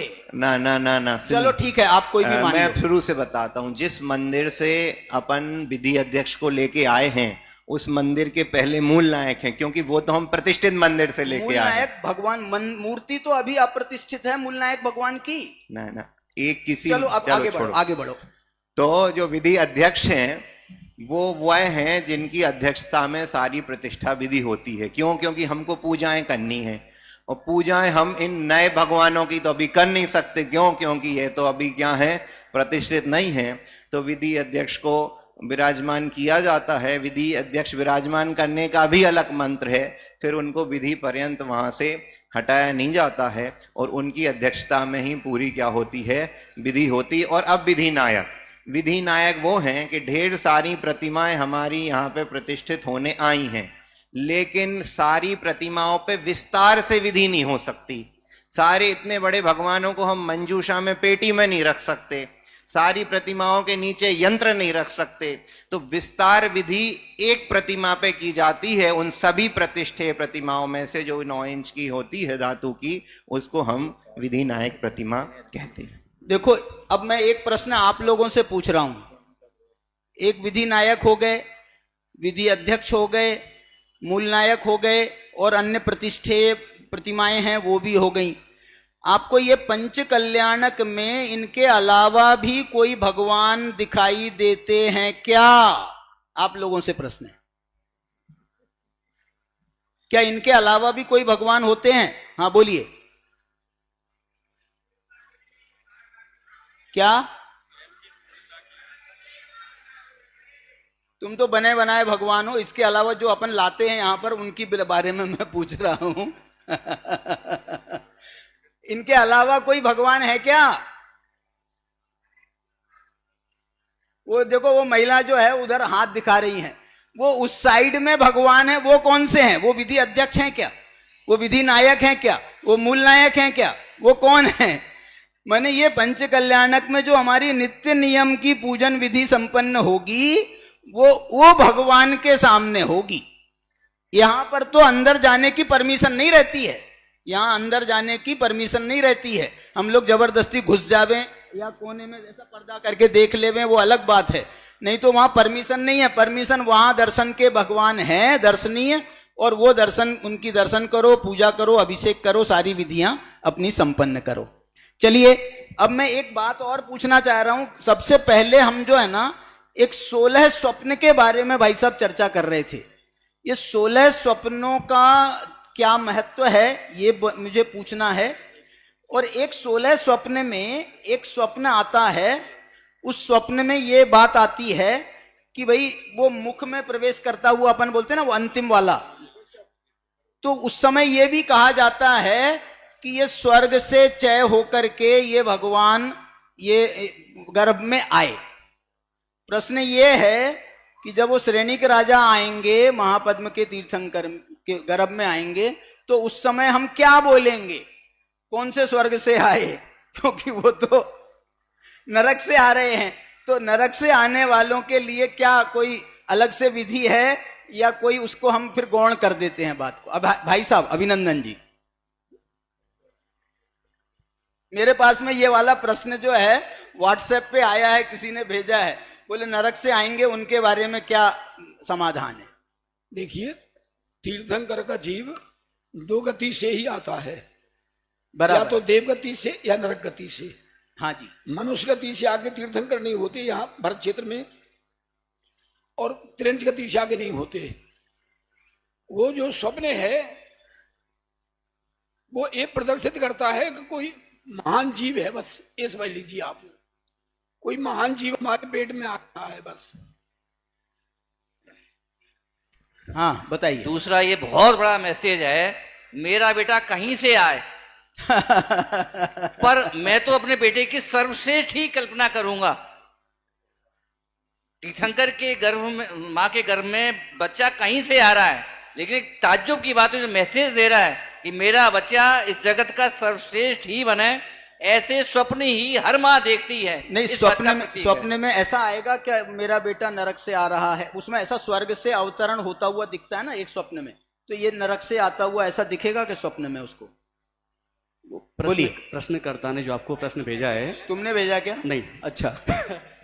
वो थोड़ा सा गड़बड़ है प्रश्न। हाँ, मुख में प्रवेश करने का अर्थ नहीं है कि स्वर्ग से आ रहा है। मुख में प्रवेश करने का अर्थ है मां के गर्भ में अवतरित हो चुका है। अब उस स्वर्ग का जो मैटर है ना प्रश्न में, वो मैटर ये है, एक विमान आता है 16 स्वर्गों में, विमान देखा, उस विमान का अर्थ ये किया जाता है कि यह जीव स्वर्ग से अवतरित होगा। तो प्रश्नकर्ता को प्रश्न ये करना चाहिए था कि जो जीव नरक से आएगा उसकी मां विमान देखेगी या कुछ और देखेगी? वही प्रश्न है मेरे पास में, वही आपने ऐसा पूछा नहीं था, कोई बात नहीं। तो अब इसका उत्तर ये है कि जो विमान देखा उसका अर्थ ये नहीं है कि वो स्वर्ग से आएगा। विमान देखा इसका अर्थ है कि वैमानिक जाति के देव उसकी सेवा करेंगे, अब चाहे वो स्वर्ग से आए चाहे वो नरक से आए। अब ये तो तुमने समझा दिया। 100% ऐसा ही है। नहीं, अच्छी बात है, समाधान तो हमको कुछ करना ही है। अच्छा, एक प्रश्न और आया है भाई साहब, जो व्हाट्सएप वालों ने प्रश्न भेजा है कि हमारी जो अष्ट देवियां पंचकल्याणक में सेवा करती हैं, मैं देख करके बोल रहा हूं, नहीं तो तुम बोलोगे तुम तो कुछ पूछते हो, प्रश्न कुछ आता है कि माता की अष्ट देवियां सेवा करती हैं। ये अष्ट देवियां हैं कौन? वो जो है ना कमल अमल में जो रहती हैं, वो तो 6 देवियां हैं। क्या नाम है? श्री, ह्री, धृति, कीर्ति, बुद्धि, लक्ष्मी। तो ये 6 देवियां हैं कि अष्ट देवियां? ये अष्ट देवियां कौन सी हैं बताओ? ये रुचकवर द्वीप की देवियां होती हैं, और ये यहाँ तो अपन मर्यादा के हिसाब से बालिकाओं को बनाते हैं, वैसे तो वो देवियां ही होती हैं।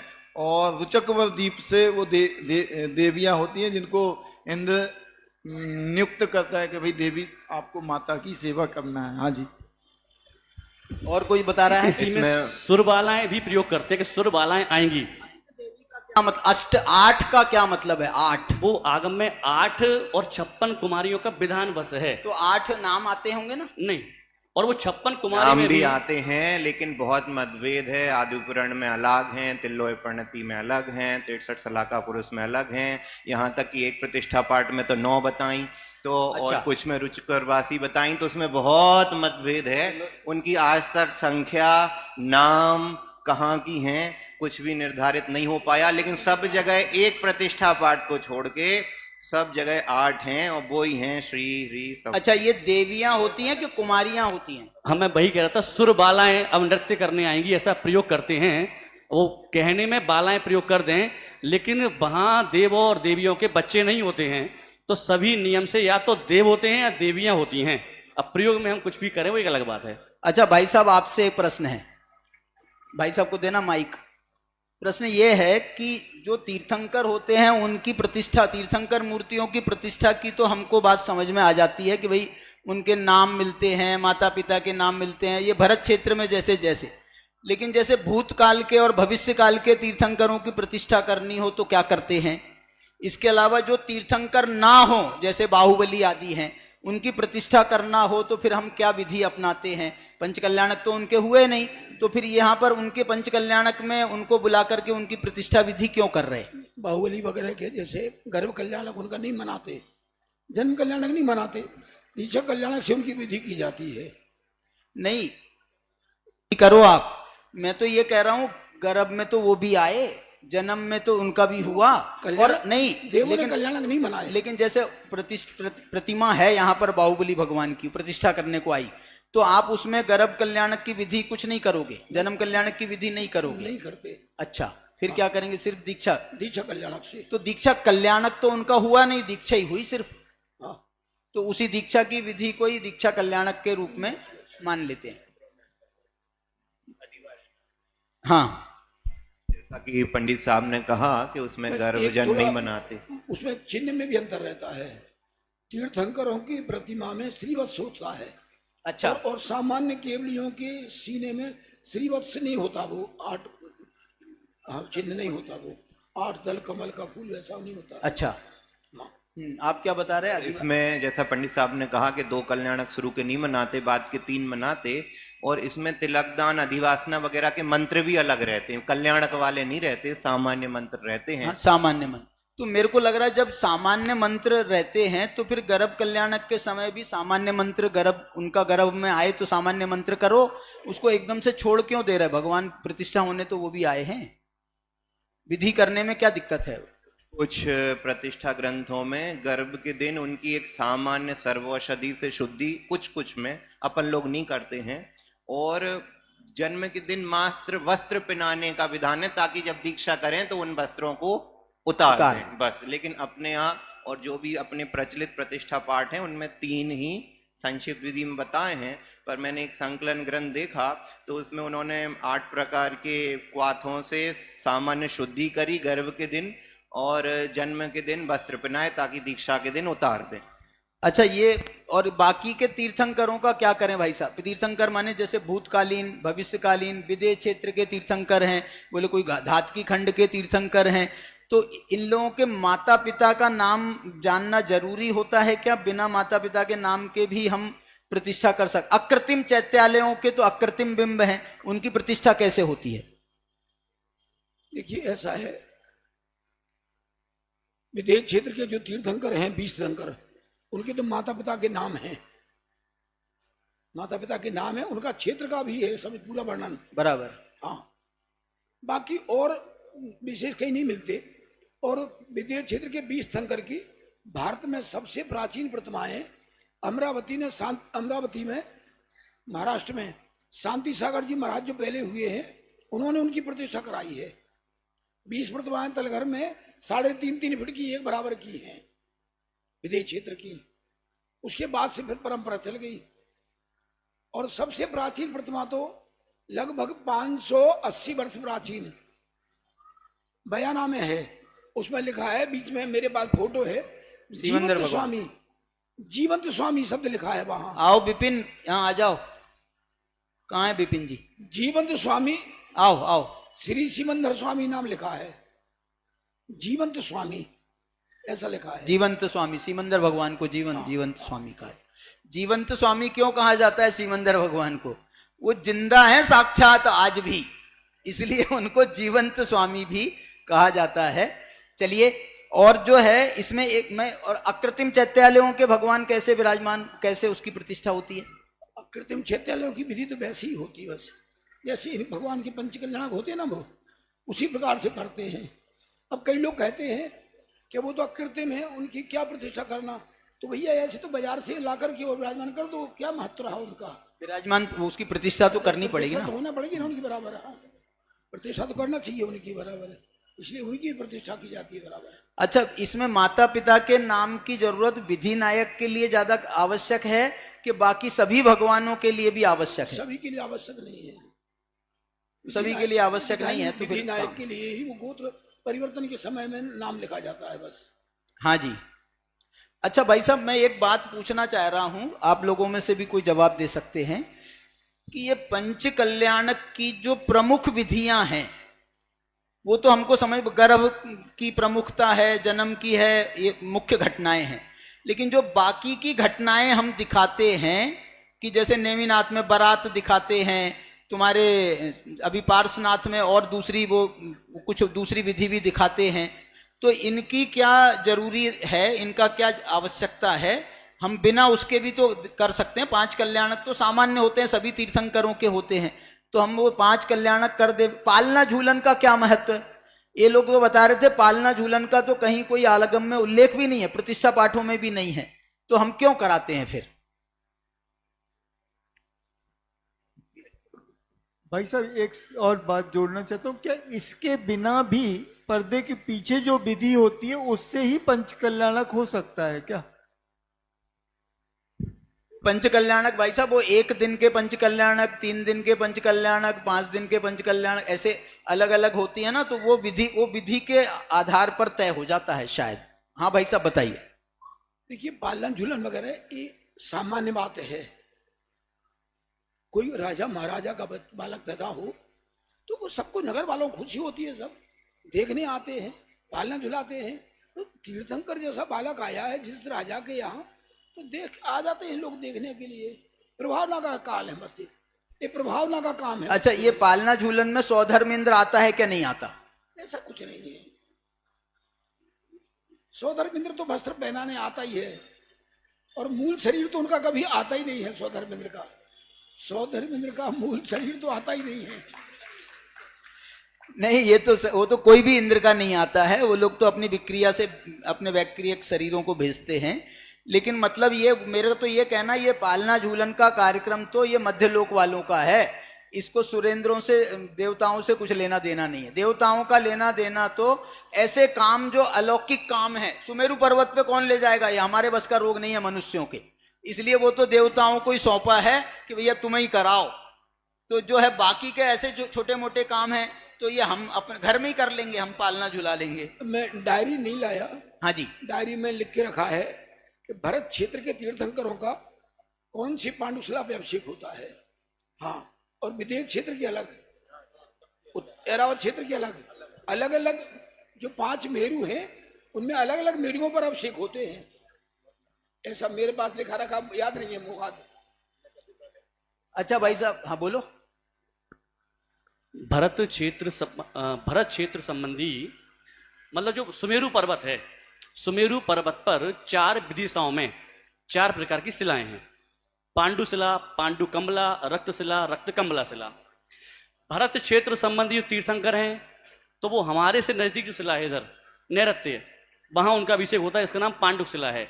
अब इसी प्रकार से क्रम कदाचित गड़बड़ हो सकता है मेरा, तो पूर्व विदे, उत्तर विदे और उधर ऐरावत क्षेत्र, तो क्रम से पांडुक शिला, पांडुकम्बला, रक्ताशिला और रक्तकम्बला शिला, इन पर क्रम से इनका अभिषेक हुआ करता है। चलिए, बहुत अच्छा। अब एक बात मुझे ये बताओ कि एक हम घट यात्रा का जुलूस निकालते हैं, घट यात्रा का, वो घट यात्रा के जुलूस का क्या महत्व है और उसके माध्यम से हम वहां जाकर के वेदी शुद्धि करते हैं, वो वेदी शुद्धि करने का क्या महत्व है, इस प्रश्न का समाधान हमारे विपिन जी करेंगे। बताओ विपिन जी, तुम जो कुछ नहीं बता भाई साहब तो फिर जोड़ ही देंगे, बोलो। भाई साहब को ही बताने दो प्रतिष्ठाचार्यों का अधिकार है। और ये तो मनोविज्ञान क्या है तुम्हारे हिसाब से? मनोविज्ञान तो अब तीर्थंकरों जैसा द्रव्य अगर आया है, वाह, तो उनकी तो हर एक चीज अद्भुत होगी, अलौकिक होगी, उत्साहपूर्ण होगी। और इस पूरी प्रक्रिया में हम सब नगरवासी, जब अकेले नगरवासी क्या देवता लोग सब मिलजुल के जो कुछ भी कर पाए तो सच में कम ही लगता है। घट यात्रा अपनी जो निकलती है, आप सबने देखा होगा, मंगल कलश लेके निकलती है, और किसी भी कार्य के प्रारंभिक करने के लिए मंगल कलश की एक अपनी उपयोगिता, महत्ता बताई गई है। कलश स्थापना की अपनी उपयोगिता बताई गई है। वह एक प्रतीकात्मक है कि अब यहाँ एक कोई बड़ा महा महोत्सव होने जा रहा है, इसके उपलक्ष्य में ये कलश निकले जा रहे हैं और इनकी स्थापना हो रही है। मंगल कलश का तो जो है ना, प्रारंभ में माता के घर से जो है ना वो मंगल कलश आता है और उसकी स्थापना तो वैसे ही हो जाती है। ये तो गर्भ कल्याणक के दिन ये घट यात्रा का जुलूस विशेष रूप से वेदी शुद्धि के लिए कराया जाता है। कलश तो चाहिए ही चाहिए, शुद्धि उसके बिना कैसे होगी। बस मांगलिक ये वेदी शुद्धि का क्या लॉजिक है भाई साहब? अभय जी, अभिनंदन। भाई साहब, मैं एक बात कह रहा था, बोलो। कि जो जिन बिंब है वो केंद्र में है हर हाल में। बिंब जिन बिंब जी, और उस जिन बिंब के केंद्र में होने के कारण उससे साथ जो जुड़ा हुआ जो कुछ भी है वो सब कुछ महत्वपूर्ण हो जाता है। हमारे घर में एक बालक के जन्म की खबर, जन्म की नहीं, गर्भ में आने की खबर पूरे घर के माहौल को बदल देती है। जो साधारण बालक होता है तो तीर्थंकर के आने की स्थिति और जहां जिनबिंब जाकर के विराजमान होगा वो जगह कैसी होनी चाहिए, किस हद तक पवित्र होनी चाहिए, तो और वो ऐसी पवित्रता का साक्षी पूरा समाज बने, क्योंकि पूरे समाज को जोड़ना है उस जिनबिंब के साथ। तो ये मुझे घट यात्रा का। अच्छा, आप लोगों में बताओ, ये जो अभी वेदी तैयार हुई है आपके यहाँ मंदिर में भोगांव में, किसी ने नहीं देखा हो ऐसा कोई भाग्यवान है क्या? नहीं देखा हो जिसने? अरे जा करके देखो, वो कितनी सुंदर वेदियां बनी हैं। और इससे ये ख्याल में आ रहा है कि इतनी सुंदर वेदियों पर जब भगवान विराजमान होंगे तो उसकी शोभा कैसी होगी फिर? अभी बिना उसके कैसी शोभा है और उसको विराजमान होने के बाद में उसकी शोभा कैसी होगी? वो कह रही है ताला लगाए तो आशीष जी खुलवा देंगे ताला। हाँ जी, नहीं, और उस साइड से आ जाना, भगवान मंदिर से दर्शन करते हुए आओगे ना, तब तो खुला रहता हाँ है। जी, इसी में मेरा प्रश्न और ऐड करना चाहूंगा पंडित साहब के लिए। हाँ, ये एक वेदी शुद्धि के जो 81 मंत्र हैं, तो वो 81 प्रकार के कलश और जल से शुद्धि होती है, औषधियों से शुद्धि होती है। तो 81 मंत्र में से एक आध मंत्र का क्या औचित्य वो और थोड़ा उसमें ऐड कर देवे। 81 मंत्रों में कोई विशेष बात है? 81 प्रकार के मंत्र हैं, जैसे सर्वार्थ सिद्धि कलश है जी, कुबेर कलश है, उसमें एक, हाँ, पांडुक कलश है। सर्वार सिद्धि का मतलब सर्वार सिद्धि के देवों का कलश? कलश का नाम है वो तो। क्यों कलश का नाम है। क्यों है? अब ये आचार्यों ने क्या सोचा? तो सारे अर्थ की सिद्धि करने वाला, सर्वार्थ सिद्धि देव से संबंध नहीं है उसका, सर्वार्थ, हाँ, सर्व अर्थ, सारे प्रयोजनों की सिद्धि उसके द्वारा हो जाती है, ऐसा मंत्र ही तो उसमें हमको आरोपित करना है। चंपक कलश है, पांडुक कलश है, पांडु कमला कलश है, अलग अलग सब्जी। माने दुनिया की जितनी सर्वोत्कृष्ट चीजें हैं, फल फूल वगैरह वगैरह में, सब में जल है, अमृत है, जो भी हैं, उन सब से उस वेदी की शुद्धि कर दी है। अब ये वेदी इतनी पवित्र हो गई है कि इसमें भगवान आकर के विराजमान हो सकते हैं। ये उसके पीछे विज्ञान है। बहुत सुंदर। अच्छा, और ये बताइए, वो योगेश जी चले गए हैं क्या? योगेश जी, ये गर्भ शुद्धि जो होती है, गर्भ शुद्धि, उसके लिए जो माता देवियां आती हैं, उसमें गर्भ शुद्धि का विशेष प्रसंग बनता है। तो ये गर्भ शुद्धि में ये सारी जो जितनी भी अपनी आयुर्वेद की दवाइयां हैं, वो सब उनसे उनकी शुद्धि कराई जाती है। इसका क्या है? सर्वौषधि। तो इसका कोई विशेष लॉजिक हो तो बताइए आप। भगवान के गर्भ में आने से पहले ही इंद्र अष्ट देवियों को लेके माता की गर्भ का शोधन करते हैं, और उसमें गर्भ के अंदर, जैसे जो यूट्रस है, उसके अंदर रत्नमयी मंजूषा का निर्माण, रत्न पिटारे का निर्माण, यानी भगवान उस यूट्रस में नहीं रहते हैं, उसके अंदर एक रत्न पिटारे का निर्माण किया जाता है। उसी रत्न पिटारे के प्रतीक स्वरूप हमारी ये कांच की क्या है? मंजूषा है। और उस गर्भ का शोधन, उसमें भी भगवान भद्रासन पे विराजमान रहते, तो भद्रासन के प्रतीक स्वरूप हम चंदन का पाटा क्या करते हैं?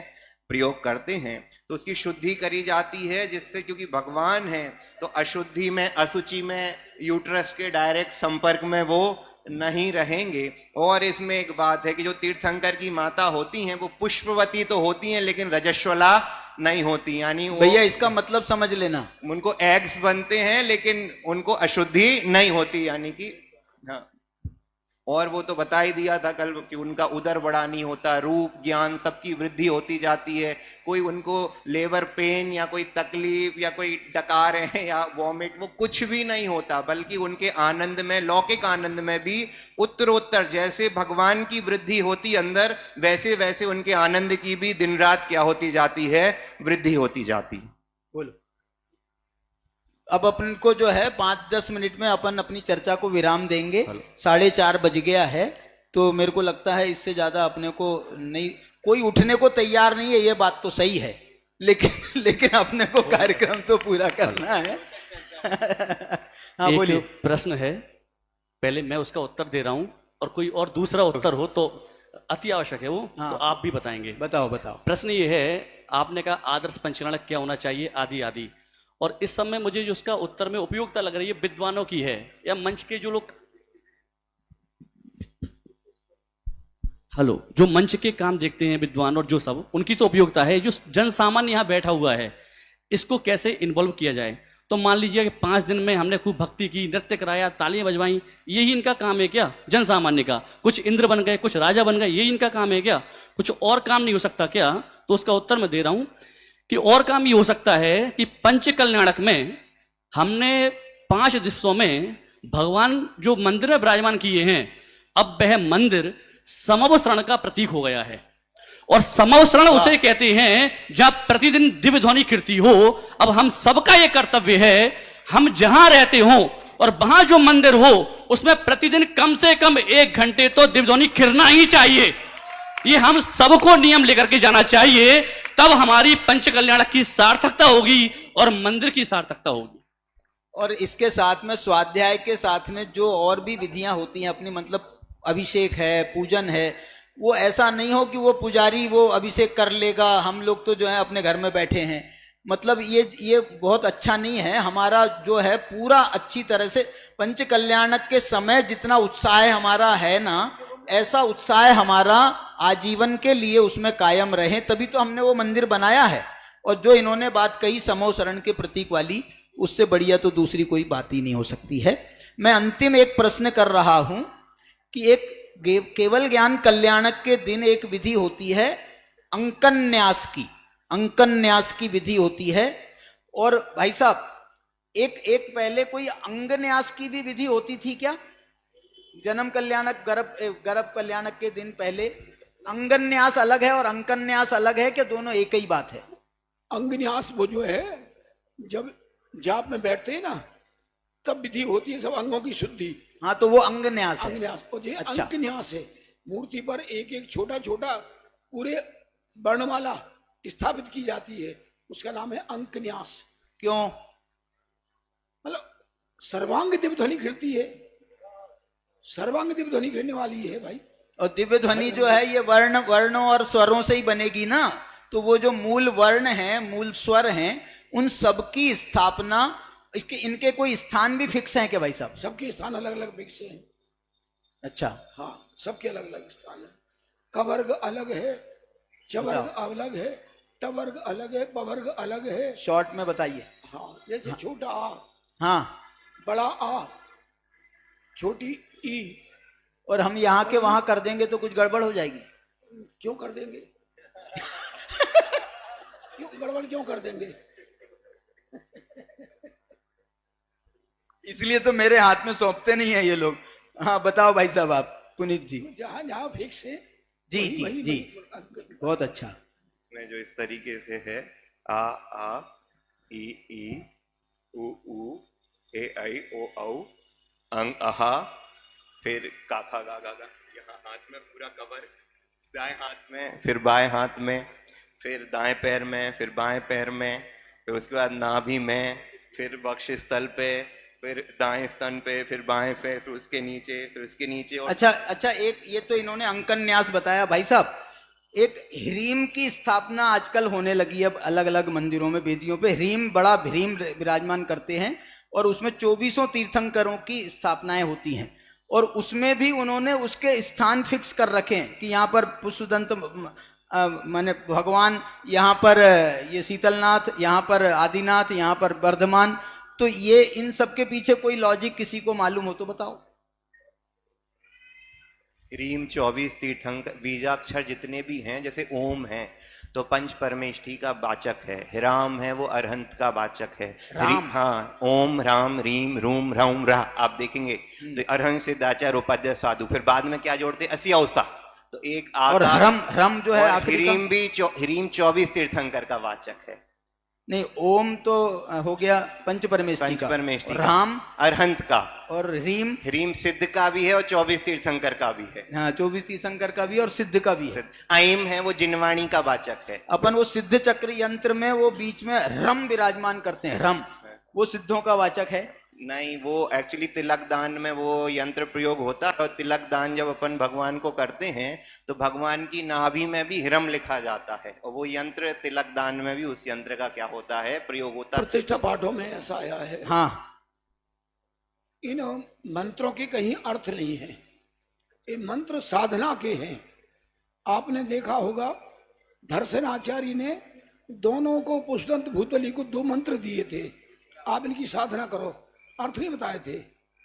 जब उन्होंने अपनी बुद्धि से उन मंत्रों को सही शुद्ध किया, मात्रा जिसमें कम थी मात्रा बढ़ाई, अधिक मात्रा थी कम की, सर्वांग शुद्धि देवी प्रकट हुई थी, तो वहां ये लिखा है मंत्रों का अर्थ बताने का नहीं है, मंत्र साधना के योग्य हैं। एक एक अब ह्रीम में कितना अक्षर है, बहुत बहुत बहुत अर्थ है उसका।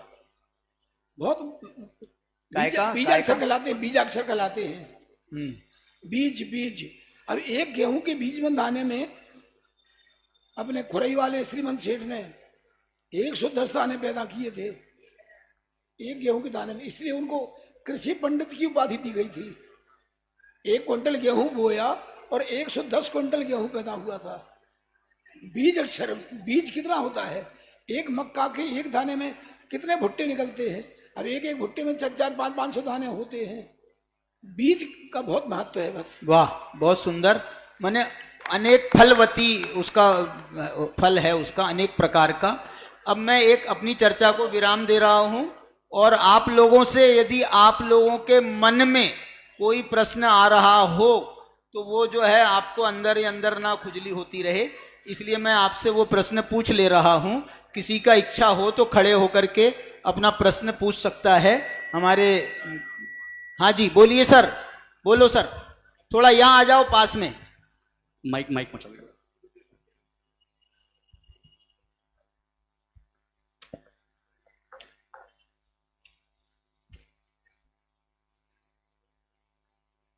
हाँ जी, एक महिलाओं में से कोई एक पूछ सकते हैं, बोलिए।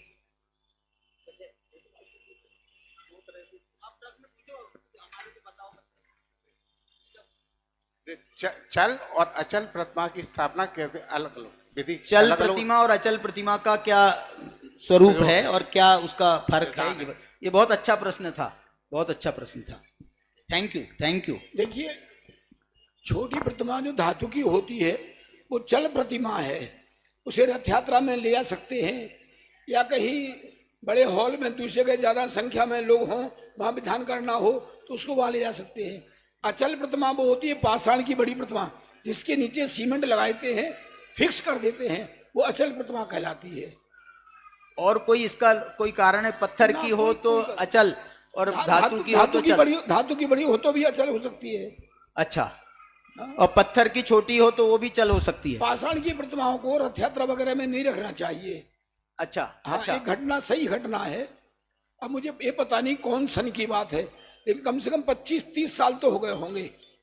अपन तो हमेशा रथ यात्रा में धातु की 9 इंच की प्रतिमा रखते हैं और वहां उन्होंने पाषाण की प्रतिमा रखी 15 इंच की। और रथ में जो है कुछ नीचे झटका लगा, गिट्टी लगी या गड्ढा, और प्रतिमा वो गिर पड़ी, वो टूट गई थी। पाषाण की प्रतिमा टूट गई थी। धातु की प्रतिमा यदि गिर जाए कदाचित और कुछ उसको नुकसान ना हो तो कुछ वो पवित्र रहेगी। ऐसी घटना घटी थी रांची में।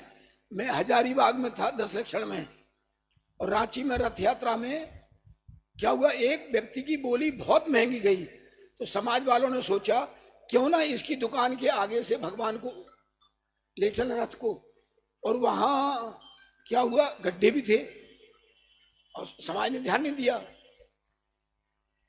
वो रथ का ऊपर का हिस्सा गिर गया और रथ में खवासी जो बैठे थे मूर्ति को लेकर के वो भी गिर गए। हाँ, उनको तो क्या लगा कि नीचे गड्ढा इसलिए, लेकिन वास्तव में तो ऊपर बाद में बताया वो तार अड़ रहा था, वो तार के अड़ने से ऊपर का हिस्सा गिर गया। फिर मैंने देखा उन्होंने इतनी हिम्मत से काम किया कि मूर्ति को नीचे नहीं गिरने दिया, मूर्ति को अपनी छाती से लगाए रहे वो। हाँ, रांची की घटना है ये, 25-30 साल से ऊपर हो गए होंगे।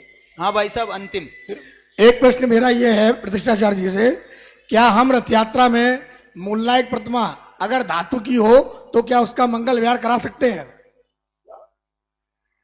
मूलनायक प्रतिमा का विहार करा सकते हैं क्या? नहीं। ऐसा मैंने 1-2 जगह पर देखा है कि मूलनायक प्रतिमा का मंगल विहार कराते हैं। गलत। नहीं, मूल नायक को वहां से नहीं हटाना चाहिए। मूल नायक भगवान को वो तो मंदिर खाली हो गया, फिर मूल नायक हट चले गए तो फिर क्या बचा मंदिर में? और उसकी जरूरत नहीं है ना, मूल नायक को क्यों छेड़ते हो? इसलिए तो अपन विधि नायक पंच कल्याणकों में रखते इसलिए हैं। पंच कल्याणक तो कराना है अपने को मूल नायक का, लेकिन अपन विधि नायक के माध्यम से उनका पंच कल्याणक करते हैं। हाँ जी, आप कुछ बोल, चलो वो नहीं, वो कुछ उनको तो।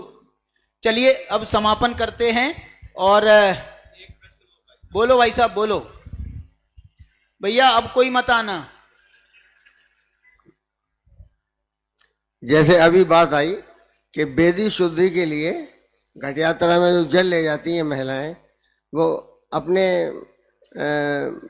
ब्रह्मचर्य के धारी होते हैं हमारे भगवान, तो उनके जब प्रक्षाल के कपड़े को महिलाएं नहीं धो सकती, नहीं छू सकती, तो उस जल को महिलाएं ले जाती। ये कहाँ तक शुद्धि से ठीक है?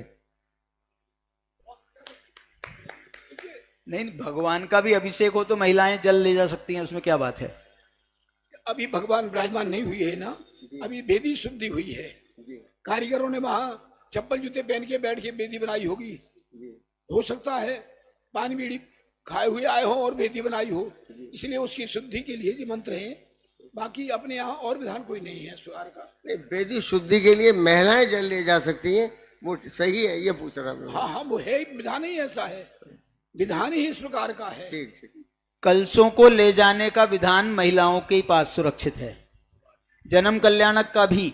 अच्छा भाई साहब, ये बताओ, जो अभिषेक वगैरह अपन डेली करते हैं मंदिरों में, तो उसमें जो जल है, अभिषेक का जल है, वो महिलाएं तैयार नहीं कर सकती? अपने यहाँ ऐसी प्रथा है नहीं अभी। बराबर, अभी अपने यहाँ ऐसी प्रथा है नहीं, परंपरा है नहीं अभी। बहुत अच्छा, बहुत अच्छा। हाँ। चलिए, मैं समापन करने के लिए हमारे संजय जी से निवेदन करता हूं। बहुत बहुत धन्यवाद आप सभी को। एक बार केवल बताइए, परिचर्चा में आनंद आया या नहीं? बहुत बहुत धन्यवाद, क्योंकि धन्यवाद इनको देना है। अगर आपको आनंद नहीं आया तो मुफ्त का धन्यवाद चला जाएगा अपना। मैं बहुत बहुत आभारी हूं आदरणीय अभिनंदन जी भाई साहब, अभय जी भाई साहब, राकेश जी भाई साहब, सोनू भैया अहमदाबाद, अनिल जी खनिया धाना, पुनीत जी, मंगल वर्धिनी, सचिंद्र जी, और आज ही हमारे साथी बने हैं विपिन जी नागपुर, जिन्होंने पूरे विश्व में सतपथ के माध्यम से पाठशालाओं का जोरदार प्रचार किया है। विपिन जी की शख्सियत का परिचय आपको अगले 2 दिन में बहुत सारा मिलने वाला है। आपको केवल 3 बार बोलना है, सतपथ सतपथ सतपथ। मान लीजिए विपिन जी हो गए। ऐसे विपिन जी हमारे साथी बने हैं, विपिन जी को भी धन्यवाद। और ऐसी ही एक सुंदर परिचर्चा कल हम 5 समवाय विषय पर आज के ही समय रखेंगे। मैं अपेक्षा करूंगा कि आप लोग सभी लोग उपस्थित हों। सभी का आभार, बहुत बहुत धन्यवाद।